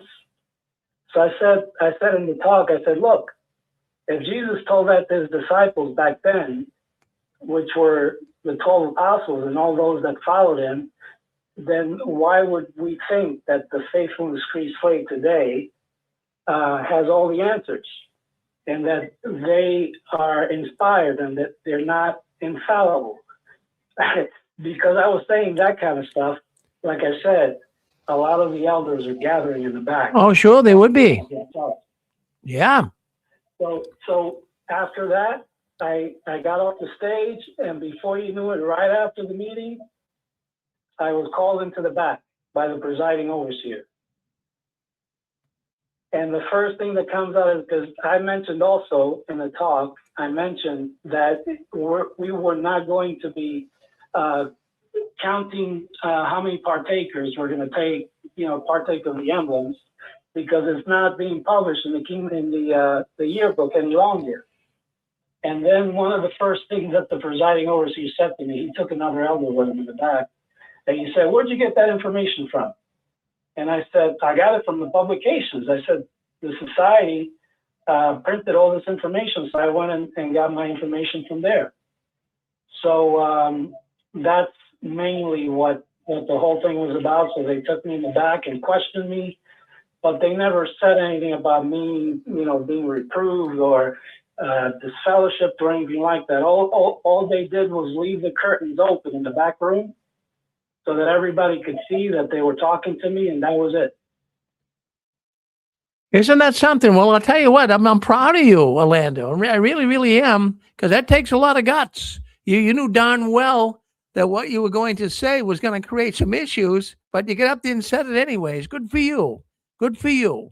Well, you're a good man, Orlando. Now listen, if you like to, I'm just thinking out loud here. We have a Sunday program, and it's on tomorrow. And if you'd like to come on, I mean, you're certainly welcome to come on and tell your story. We have a program tomorrow on Sunday at 2:00 tomorrow afternoon. It's called Ex-Jehovah's Witnesses Share Their Story of Being in the Watchtower. And if you'd like to come on, we all would like to hear your story. You think that would be possible? I can keep that in mind. Yes, that's possible. I'll see if I have free time. Yeah, because if you do, just come on for a half hour or so. But the telephone number, you're watching on YouTube, or you have the number, so you dialed in. So that's the number you dial into. So if you're around tomorrow at 2:00, dial that number and come in. We'd love to hear more from you. Okay. All right. I usually watch you all the time. It's just that I was just kind of had cold feet before calling. Well, you made a really good appearance tonight. You sounded like you're a real professional guy. It didn't bother you one bit to come on the 6th screen. So thank you for coming in. Sure, no problem. All right, you take care. All right, thank you, Orlando. Well, that's Orlando. He's down there in Florida. My goodness gracious, isn't it nice to hear new ones come in? We love to hear from new ones. That's what really makes our program kind of exciting. It really, really does. Boy, I'll tell you, friends, the more we talk about the Watchtower, the more we discuss and people call in, tell us what went on with them. Isn't it something? Isn't it really something that we all went along with this nefarious, fraudulent organization? And here we catch them lying in court even.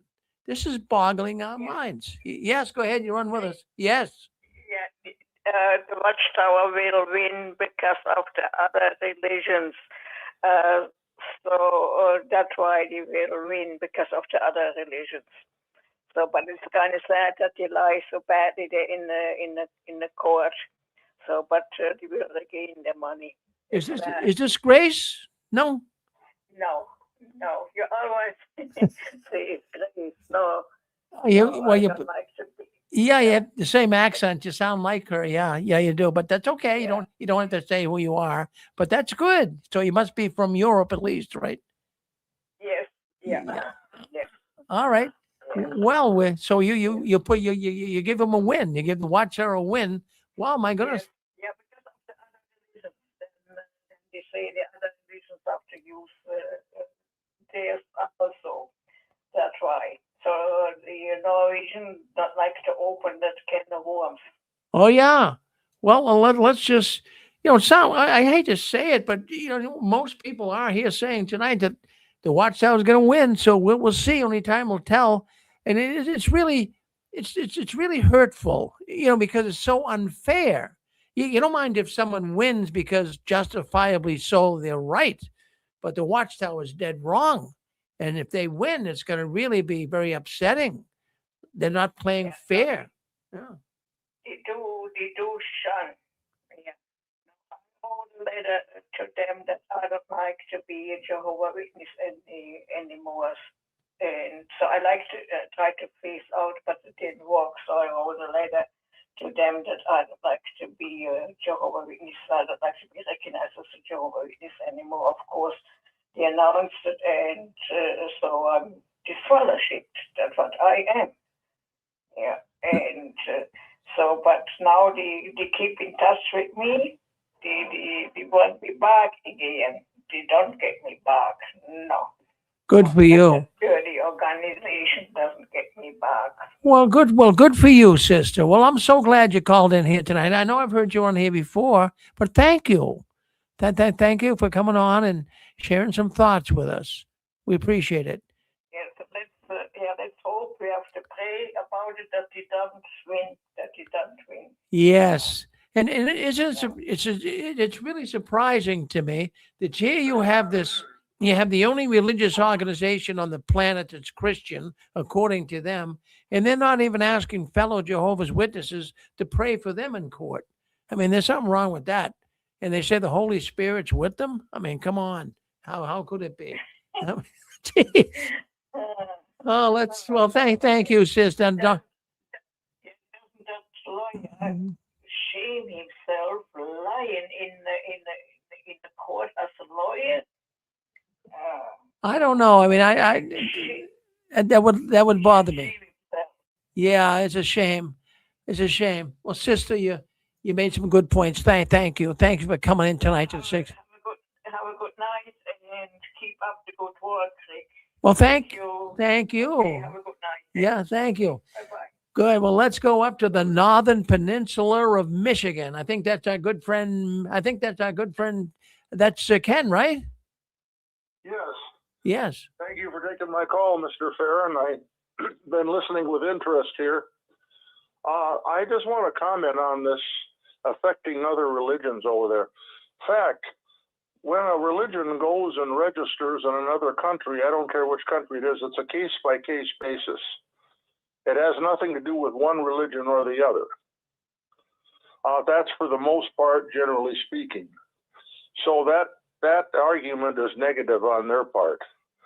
And as far as the predictions, I'll predict that Watchtower Society is going to lose, but I don't think it's going to be the end of it over there. I think there's going to be still some, but even if they do win the case, there's going to be a bunch of go-arounds. But I'm hoping very much that they will lose. So I hope you're right, Ken. So I guess that's the comment for tonight. So Well, thank you, Ken. It's always good to hear from you. You're such a when you make a comment, everybody listens. You sound like a constitutional lawyer, Ken. Yeah, you do a great job. Thank you. well, I'm a constitutionalist, so Well, there you go. So I mean, but you should have went to law school because you would have been great. You would have been you wouldn't have been a lying lawyer either. no, I don't think so, because most of these lawyers, there's an old saying, the only difference between the only difference between the words lawyer and the liar is the spelling. No, I don't think I would want to be an attorney. I have a friend of mine who's a paralegal, and he said that he would not work for an attorney's office. So he worked till he retired. He worked as a librarian, a paralegal in the legal department as a librarian. Yeah, because you just want to get didn't want to get caught up in their fraud. Yeah. Yeah. So, well, okay. Well, thank you for taking my call, and God bless and be everybody. God bless and be with you all tonight. Thank you. And we're still trying to survive this cold weather here. It's trying to warm up a little bit now here. The weather's a little bit warmer, but it's been horribly cold for over 2 months here. Sub-zero, below abnormal weather, primarily due to the wind chills. It'll be 20 degrees like today. It was 20 degrees, and the wind chill brought it up to anywhere from 1 above to 6 below. Oh my goodness. Winter stinks, Ken. And then the older that we get, the worse it is. This winter up here, this is like the winters used to be when I was a kid. But for the last 20 years or so, it's been pretty good up here. But this is a killer winter. It is. In fact, the snow isn't melting. There's ice, there's snow, there's icicles. It's unbelievable. People are still plowing out from 2 weeks ago, and it's freezing cold. Yeah, up here, Marquette County got 5 feet more snow than it normally gets all winter. And Sault Ste. Marie has got 50% more snow. And over here in Escanaba, Delta County here, we got snow here and everything like that, but we had only a January warm-up, no January thaw. And all that happened is the snow just settled. And we're primarily getting lake effect snow. And we haven't had any major snowstorms lately, thank goodness. But there's been dustings of snow, so.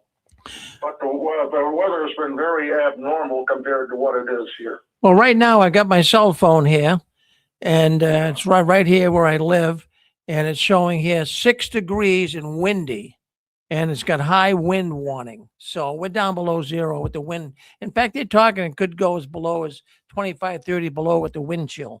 It's cold, Ken. Well, thank you for checking in. I'm sorry to hear that. So, okay, well, good night, everybody there, and thanks for taking my call, and God bless and be with you. Anytime, Ken. Thank you. Well, there you go. That's Ken. Thank you. That's Ken from the Northern Peninsula. I'll tell you what, that's a cold place. I'll tell you, Michigan's a cold place. I was out there. The Midwest is cold. The Midwest generally is colder than here. I've spent many times in Chicago in the winter. It's freezing. But anywhere in the northern states is cold. But, you say, well, why do we put up with it? Why? I had people saying that today. Well, because we get 3 seasons that are the best. I mean, summers here in New England are beautiful. Generally not too humid, in the 80s, sometimes even the 90s, but mostly the 70s and 80s. And it's a beautiful place. The falls are beautiful. The springs are beautiful. But the winter, oh my goodness, they're brutal. They're brutal. But it goes away. It goes away. Now, here it is March. It's February 7th. So, another month, I'd say about 2.5 months, and we'll start looking pretty good. And we can get through that. Well, anyways, you're on the 6 screens of the Watchtower. Conference calls, we call them. That's what we started off with. But now we have programs. We got upwards of 15 different programs that we do here on the 6 screens. We do have Sunday programming tomorrow. Now, on Sunday, we get into the scriptures. Now, we don't discuss scriptures. We don't preach on Saturday night, but on Sunday, a lot of people have left the Watchtower. I shouldn't say a lot, but about 20% of people who leave the Watchtower leave on theological issues. They have a bone to pick with the Watchtower Bible interpretations and Bible doctrine. So tomorrow we talk somewhat about that. We have a program coming on tomorrow at 1 o'clock, Knowing God After Leaving the Watchtower. He's going to be talking about Genesis, the 6th chapter, and he's going to be talking about giants, the Nephilim, as they call them. He's going to be talking all about that tomorrow on the 6 screen, beginning at 1 o'clock. At 2 o'clock, we have a program with Anne Marie out of California. It's called Ex-Jehovah's Witnesses Share Their Testimony or their story of being in the Watchtower. Then we do JW World News Sunday edition. That'll be at 3. And then at 4, we have the Christian Court. And the court has two theologians or two scholars, really, Bible scholars, that talk about peculiar questions that are asked in Christianity. That's tomorrow. And then at 5 o'clock, if you have a Bible question and you want it answered, we get the man for you. He's a former Jehovah's Witness. His name is Jay Hess. At one time, he was associated with the Watchtower writing department. He'll be on tomorrow at 5 o'clock to answer your Bible questions right here on the Six Screens Telenetwork. Friends, this is where ex-Jehovah's Witnesses come to talk. And they come every Saturday night and every other Sunday right here on the Six Screens Telenetwork. Well, let's take a look. Let's take a look and see what else we got going on here. Okay, I wanted to bring this up. I've been getting a lot of people writing me, a lot of people sharing information with me that they're hearing from their family members for the first time in years. Now, I've been talking about this right along here for the last couple of years, really, because something is changing. The dynamics in the Watchtower are changing. Many people are throwing the towel in. And I had it happen with me. I had 3 family members contact me. Actually, 4 pretty close family members contact me and tell me they had enough with the Watchtower. I hope it's going to happen to you too. But then I got information coming in here this week. And this is happening pretty much around the world. People are starting to really say, that's it, had enough, pack my bags, where's the door, I'm leaving. Now, why is it? Well, I'm going to tell you, I know the major reason. The Jehovah's Witnesses have lost their enthusiasm. The Jehovah's Witnesses are not as zealous as they used to be, and I know the reason. I think you know the reason too. I'm going to tell you about the Watchtower November 15. 2025. We talked about it here for the last few months. That Watchtower is having more people leave than you can believe. And you say, well, what did it say, Rick? Well, that Watchtower told all of the people who have been hanging on, waiting for all of the anointed ones to die off or not die off before Armageddon comes. The people have been hanging on for many years, 40, 50, 60 years. And all of a sudden, you get a Watchtower article, and the Watchtower article says on November 15th, 2025, that Armageddon may not come in your lifetime. Put that one in your pipe and smoke it. I mean, how are you going to deal with that? You gave up a career. You gave up going to school. You gave up probably getting married, probably having children. You gave up on life in general when you become a Jehovah's Witness, and now you're here and you were holding on because Armageddon was going to come and you were going to go into the paradise earth. Forget about it. The Watchtower is telling you to forget about it. The Watchtower is telling you it's not coming in your lifetime. Can you handle that? Well, a lot of witnesses can't. Oh, my goodness, I get information coming in here today from a man, and he says his sister hasn't talked to him in 30 years. 30 years. And all of a sudden, he got a call from her the other day. And now she's talking to him. Now, let's not be totally fooled here. A lot of these witnesses that are calling ones that they haven't talked to for many years, many of these calls are to try to get the person back in the so-called truth. So there is some of that going on. But there's also some legitimate people who are leaving the Watchtower, and they're calling up people they haven't talked to for years and saying, I'm with you. And a little apology goes along too. I mean, just think about it. If you were shunning someone for 30 years, and now all of a sudden you found out that that person you were shunning was right, and you should have listened to them 30 years ago, what do you say to a person like that when you call them up? Oh, hi, Joe. Remember me? I'm your Uncle Rick, and I haven't talked to you for 30 years, but I want to let you know I'm still thinking of you. I still love you, Uncle Joe. I mean, what would you say? How do you go about? Do you apologize? Do you tell the person that you're sorry for being the way you are? Or you just say, this is what I would say. I'd say, Joe, I should have listened to you years ago. Should have listened to you years ago. You were right, and I was wrong. And if I listened, I could have had many years of my life more fulfilled than ever being in the Watchtower. Isn't that something? So how about 203? What would you say? What would you say if you're going to call from a person that hasn't spoke to you for 30 years? What would you say, Carol? Well, that happened a long time ago. My daughter was in California, and I guess I got the phone call that she was disfellowshipped. Now she was all happy that she could talk to me.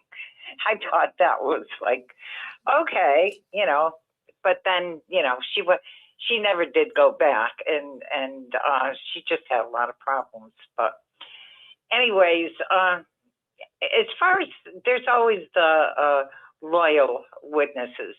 It doesn't matter what the Watchtower says. They'll still hang in there, and they'll make excuses, and that's the way it is.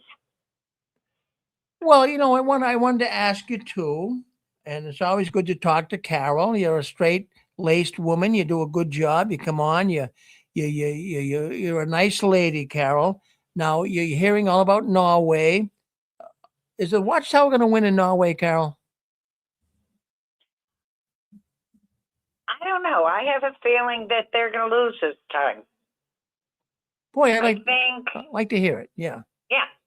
I think they're going to lose the Watchtower Society because there's many, they're, upset about this shunning and all the other policies. They've made complaints. No, I think the Watchtower is in for a rude awakening.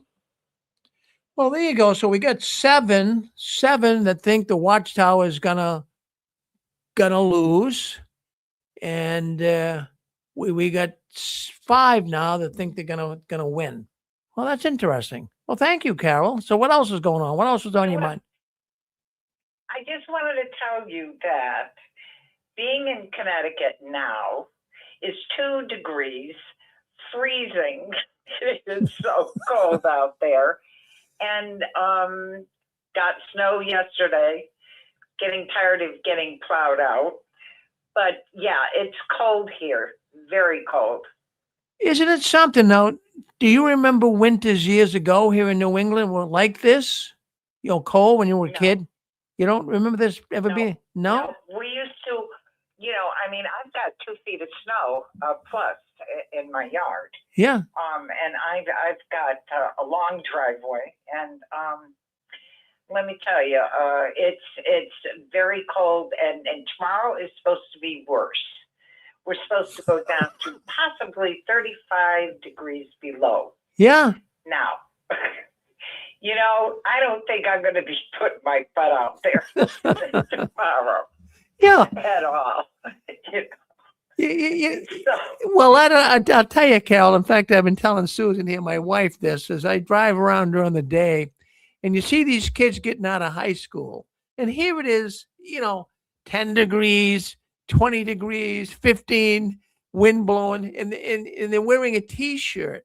They're wearing a T-shirt, and I don't know if there's a new fad among the high school kids, but not just the boys, but the girls too.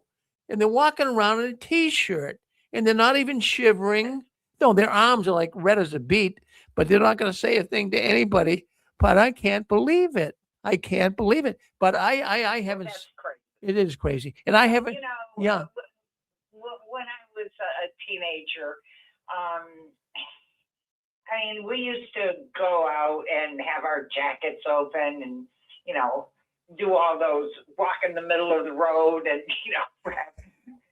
so we did a lot of stupid stuff also. But yeah, that's crazy. No, that's crazy. Yeah, I agree. Boy, I'll tell you. Well, you stay warm, and always good to hear. All right, and always good to hear from you. It really is. And don't you ever change on us now, because we all love Carol. Okay. Oh, you have a wonderful evening, And hopefully I can get in on the show tomorrow if I don't forget. Yeah, check us out if nothing else. Get a little candle burning, a little fire in the fireplace if you got one, and just put a little heating.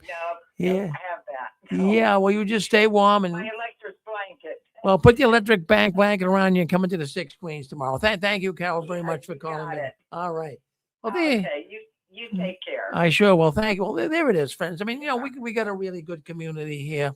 This is we have more than an audience, and we have a community. We really, really do. And I love our community. We have some really, really good people, and we got smart people. A lot of people have told me, they said, Rick, I listened to that Six Screens program. You got a lot of smart people to call in there. Well, don't think I appreciate that. And I got real friends here on the Six Screens, way more friends than I ever had on the Watchtower. But anyways, folks, I want to tell you all I appreciate you coming in tonight. Rick, I just had something to say about that Norway thing. I think they're gonna lose. If not now, I think in the future they're gonna fixing to lose. Wow, Dallas. So that moves up the voting here. So we got what's it now? 6, well, 7 saying they're gonna win. And we got 7 they're gonna lose. 6 they're gonna lose. So we got one more win saying they're gonna it's close. It's very, very close, Dallas. So how are you, Dallas, where do you live? North Carolina. So is it cold down there tonight or what? I think it was up to 40 today, but it's fixing to go down to about 18. All right, well, that's I live in central North Carolina. What are you, right near Raleigh or Charlotte? Between them. Well, between a little northeast of Charlotte, but yet south of Raleigh. all right. So, well, you're in a good area. It's cold down there too. Well, thank you for always wanting to come into the Six Screens, Dallas. We really appreciate your presence, and thank you for being part of the community. Thank you very much, and thank you for voting tonight too. Thank you. All right. It's an honor to be. Well, it's good. It's good to have a guy like you. Who's this? This is Nicole. Hi, Nicole. What do you think, Nicole? Yeah, I think they're going to lose. I think they're going to lose. And I think it's because the judge knows that they were lying, that the lawyer was lying. So I just have this gut feeling that they're going to lose. Wow. Well, now that ties the score here tonight. That ties the score. So what's going to happen here is anybody's guess right now. So we got 7 say they're going to win, 7 say they're going to lose. I hope you guys on the lose side are right. I'd love to see it. We all would love to see it. Boy. Thank you. Hey, Rick. Yes. Hey, it's RJ speaking. Yes, RJ. So where do you stand on this Norwegian thing? I think they have a better court system than we do.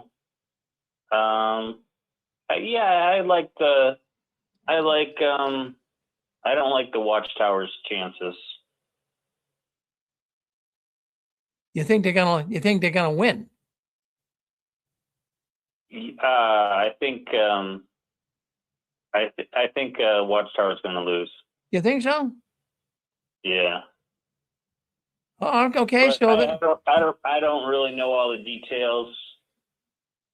Wow. Well, there we go. I kind of go with I don't really follow all the news on that. I kind of think like you gotta, as long as we understand it, that's the progress we make.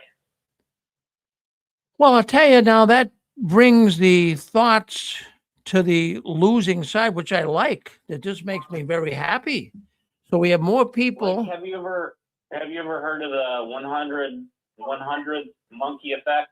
No, tell me about that. Well, basically, if a monkey learns how to do something, monkeys in other areas that had no contact at all with the other monkeys, they start doing that too. So what do they attribute that to? It's got to be like consciousness. Once something becomes possible, it becomes possible everywhere. Huh, that's it. I never heard that monkey story. I never have. Isn't that something? Yeah. Well, RJ, I'm glad you weighed in because you tipped the scales here tonight. We got more of the Watchtower losing than winning. That makes me happy. Now, I'm calling from the Midwest. It's about 5 degrees here. It'll probably be about 3 in the morning. So where are you, in Chicago? A little bit north of there. All right. Boy, I'll tell you what, it's cold out there. I know. It's colder there than I think anywhere in the country, especially up in northern peninsula. Yeah. I don't know if you talked about it earlier. You got a team in the Super Bowl again? Are you a Patriots fan? Well, I don't really. I will be because I follow them somewhat. I'm not a real fan. I'm not going to take my shirt off at a game or anything, but I do enjoy the fact that they're winning. I think that's good. How about yourself? Yeah. My team hasn't been very good, but I'm thinking like the Patriots. Like, there's kids that were in high school. 3 out of 4 years they had a Super Bowl to look forward to. You've been very spoiled. We have the Boston, New England area. Well, from what I understand, if they win the Super Bowl tomorrow, they will have the most wins ever of any football team in the Super Bowl. So we'll see what happens. Of course, they're not the favorites, though. The Seahawks are the favorites, so we'll see. You never know, though. That doesn't mean too much, Now, Rick, if I could slightly change the subject. Sure, of course. You always talk about. I think you left in 2004. No, Satan kicked me out of the organization in 2005. Yep. Okay, 2005. Now, when I was in college, it was always like an adjustment, like when you have your classes from the prior semester. If you took classes like a week later, you have your whole new set of classes. Right. It was always hard to adjust on that. Like, you're studying English lit, and then now you got business marketing or whatever. But you didn't always have your last classes out of your system. What was like the main difference from being like a devout witness to being an activist on Facebook or on YouTube and everything else? What was like the biggest adjustment? Well, what I think of it as being like another life. It's just like I had 2 lives. That was a different world I was in. It really was. It's like that was another life I had. It's like I had 2 different lives on this planet. One was being a Jehovah's Witness. The other was not being one. But I tell you what, RJ, I feel a lot better not being one. It is just wonderful. Life is so much easier being a normal person and not being in a cult. It's so much easier, Now, like, were you faded out before that, or? Well, parts you hung on to, what happened is, I began to become like a PMO. And I was a PMO, in other words, physically and mentally out. I was going to the meetings and didn't want to disrupt the family members and all of that. So I probably went along for about 3 years being a PMO. And then at some point I said, enough of this. I couldn't live like that. I said, you gotta pee or get off the pot. So I said, that's it. I'm done. I'm throwing the towel in. Yep, that's it. And my exit story was, I wasn't really a female. The last couple months were rough, but I kind of just accepted that my circumstances being a witness was not good, and there was better things that I could do, and it was time to leave. But I didn't disavow like their whole belief systems right away. Well, it's hard. When I first started hearing, some of the things they were involved in, Johannes Grieber, the United Nations, Malawi, some of this stuff. I didn't believe it at first. I suppose it's the very thing we talk about on the 6 screens every Saturday night, and how the witnesses don't believe a thing, because I thought this was all being made up. But then as I dug a little deeper and see, one flaw leads to another flaw.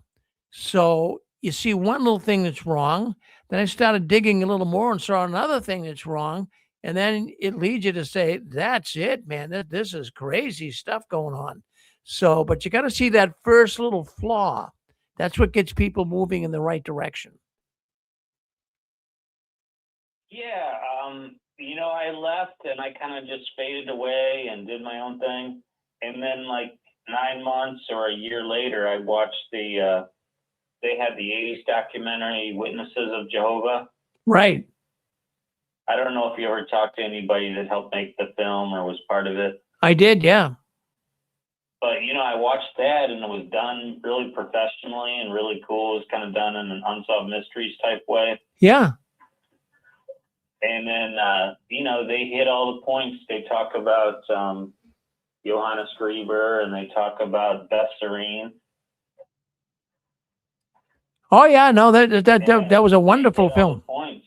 Wonderful film, brought a lot of people out. No, I knew a number of people that were in that film. Joan Setner, and how they were protesting up there in Brooklyn, and a number of people. I used to go down to the Witnesses Now for Jesus convention in Pennsylvania.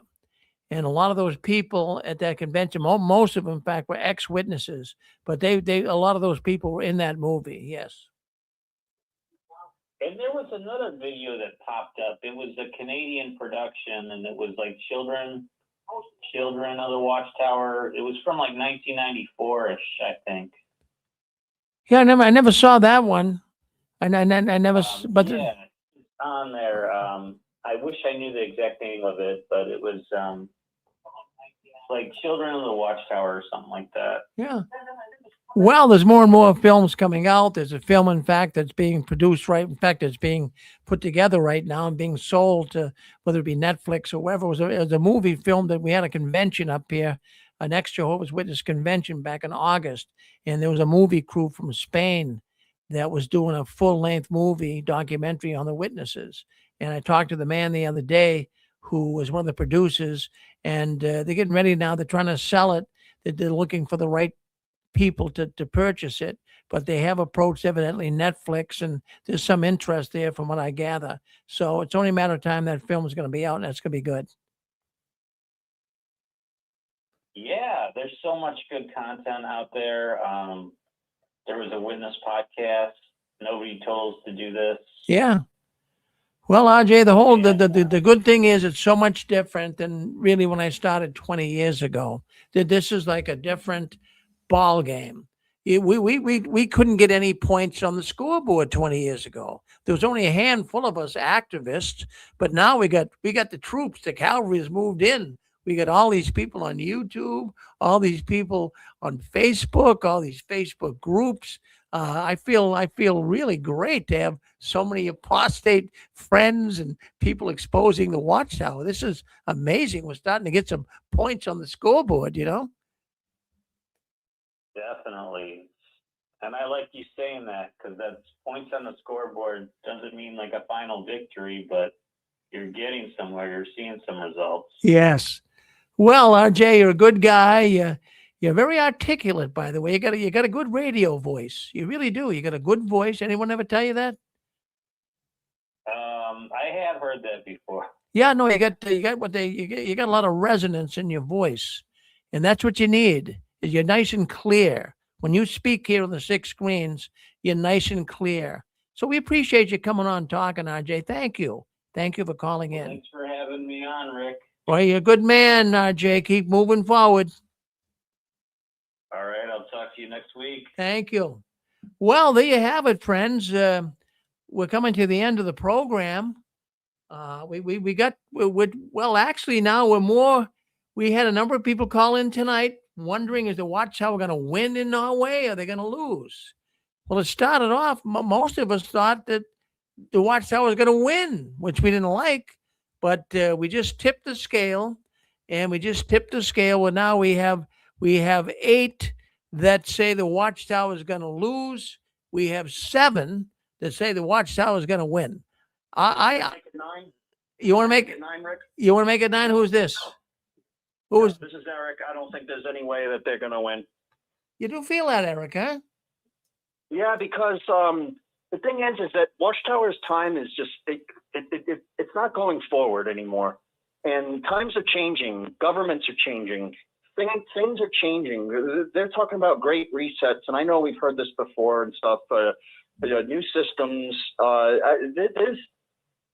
don't think these certain religious cults are going to get slack anymore, and I think their days are numbered. And they've looked so foolish over the years of all the different words they've used to shun people, and I think that they're all out of the curtains revealed. The Oz is doing his thing. Everyone can see that it's just a trick now. Yeah, of course not the members, but I think their days are numbered. But that's my opinion. Thanks. Well, no, but hey, listen, I respect your opinion, Eric. I really, really do. So, boy, that makes me feel good to see that we now have 9 people. So the wins are outnumbered here. So we now have 9 people that have called in tonight, feeling the Watchtower is going to lose. Well, I just hope they're so right, because I would love to see that happen. They're going to lose anyways. No matter what happens, they lost. They have lost. People now are getting to know how evil and destructive the Watchtower organization is. Well, friends, I want you to keep staying. Yeah, one more thought. Go ahead. You're on with us. Yeah. Hey, Rick, you got to make that 10, because I think the Watchtower is definitely going to lose. Okay, well, thank you for chiming in. We'll make that. Well, I tell you, now I'm starting to feel good. I was feeling a little depressed there earlier, but boy, this is good. We have so many feeling that they will lose. Boy, that's great. Thank you.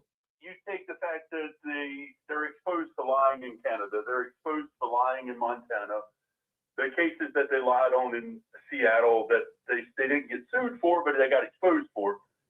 Obviously, I think Norway's done their homework. I do believe that they're going to see through them and are going to realize they're going to bring their lies to the table. Well, good for you. Well, I'd like to say I'd go dancing in the parking lot here if that happens this week. But there's so much snow out there, I'm afraid I might slip and fall. But thank you. Thank you so much. I love it. Oh boy, I'm feeling good. Anyway, at the outset of the program, I was a little down reading some of these lies and what the Watchtower was getting away with, but I'm starting to feel pretty good. I'm coming around. Well, I hope you're all coming around, and I want you to continue to keep standing tall. And don't you ever give in, up or out, and never let your visions die. And the last one, leaving the Watchtower, please turn off the new light. Look, I'm going to play that AI video to close the program, and that's an AI video about the Tacoma Dome scandal. Let's play it once again. Thank you for being with us tonight and sharing some time with us right here on the Six Screens Telenetwork. Term that those who are against Jehovah's Witnesses use frequently. Shunning. To shun has a Norwegian translation in sky. The state says. That's the wrong video. I want to play the AI video. Let me play the AI video for you. That's a Norwegian judge. Well, that was good to get to see him again. But let's play this one for you. Let's see if we can't share this one. Let's stop sharing this. Let's start sharing this one right here. This is the AI video, the Tacoma Dome scandal.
Sorry, you only got the audio on that, but I'm going to put up on my Facebook page. You'll see it on YouTube.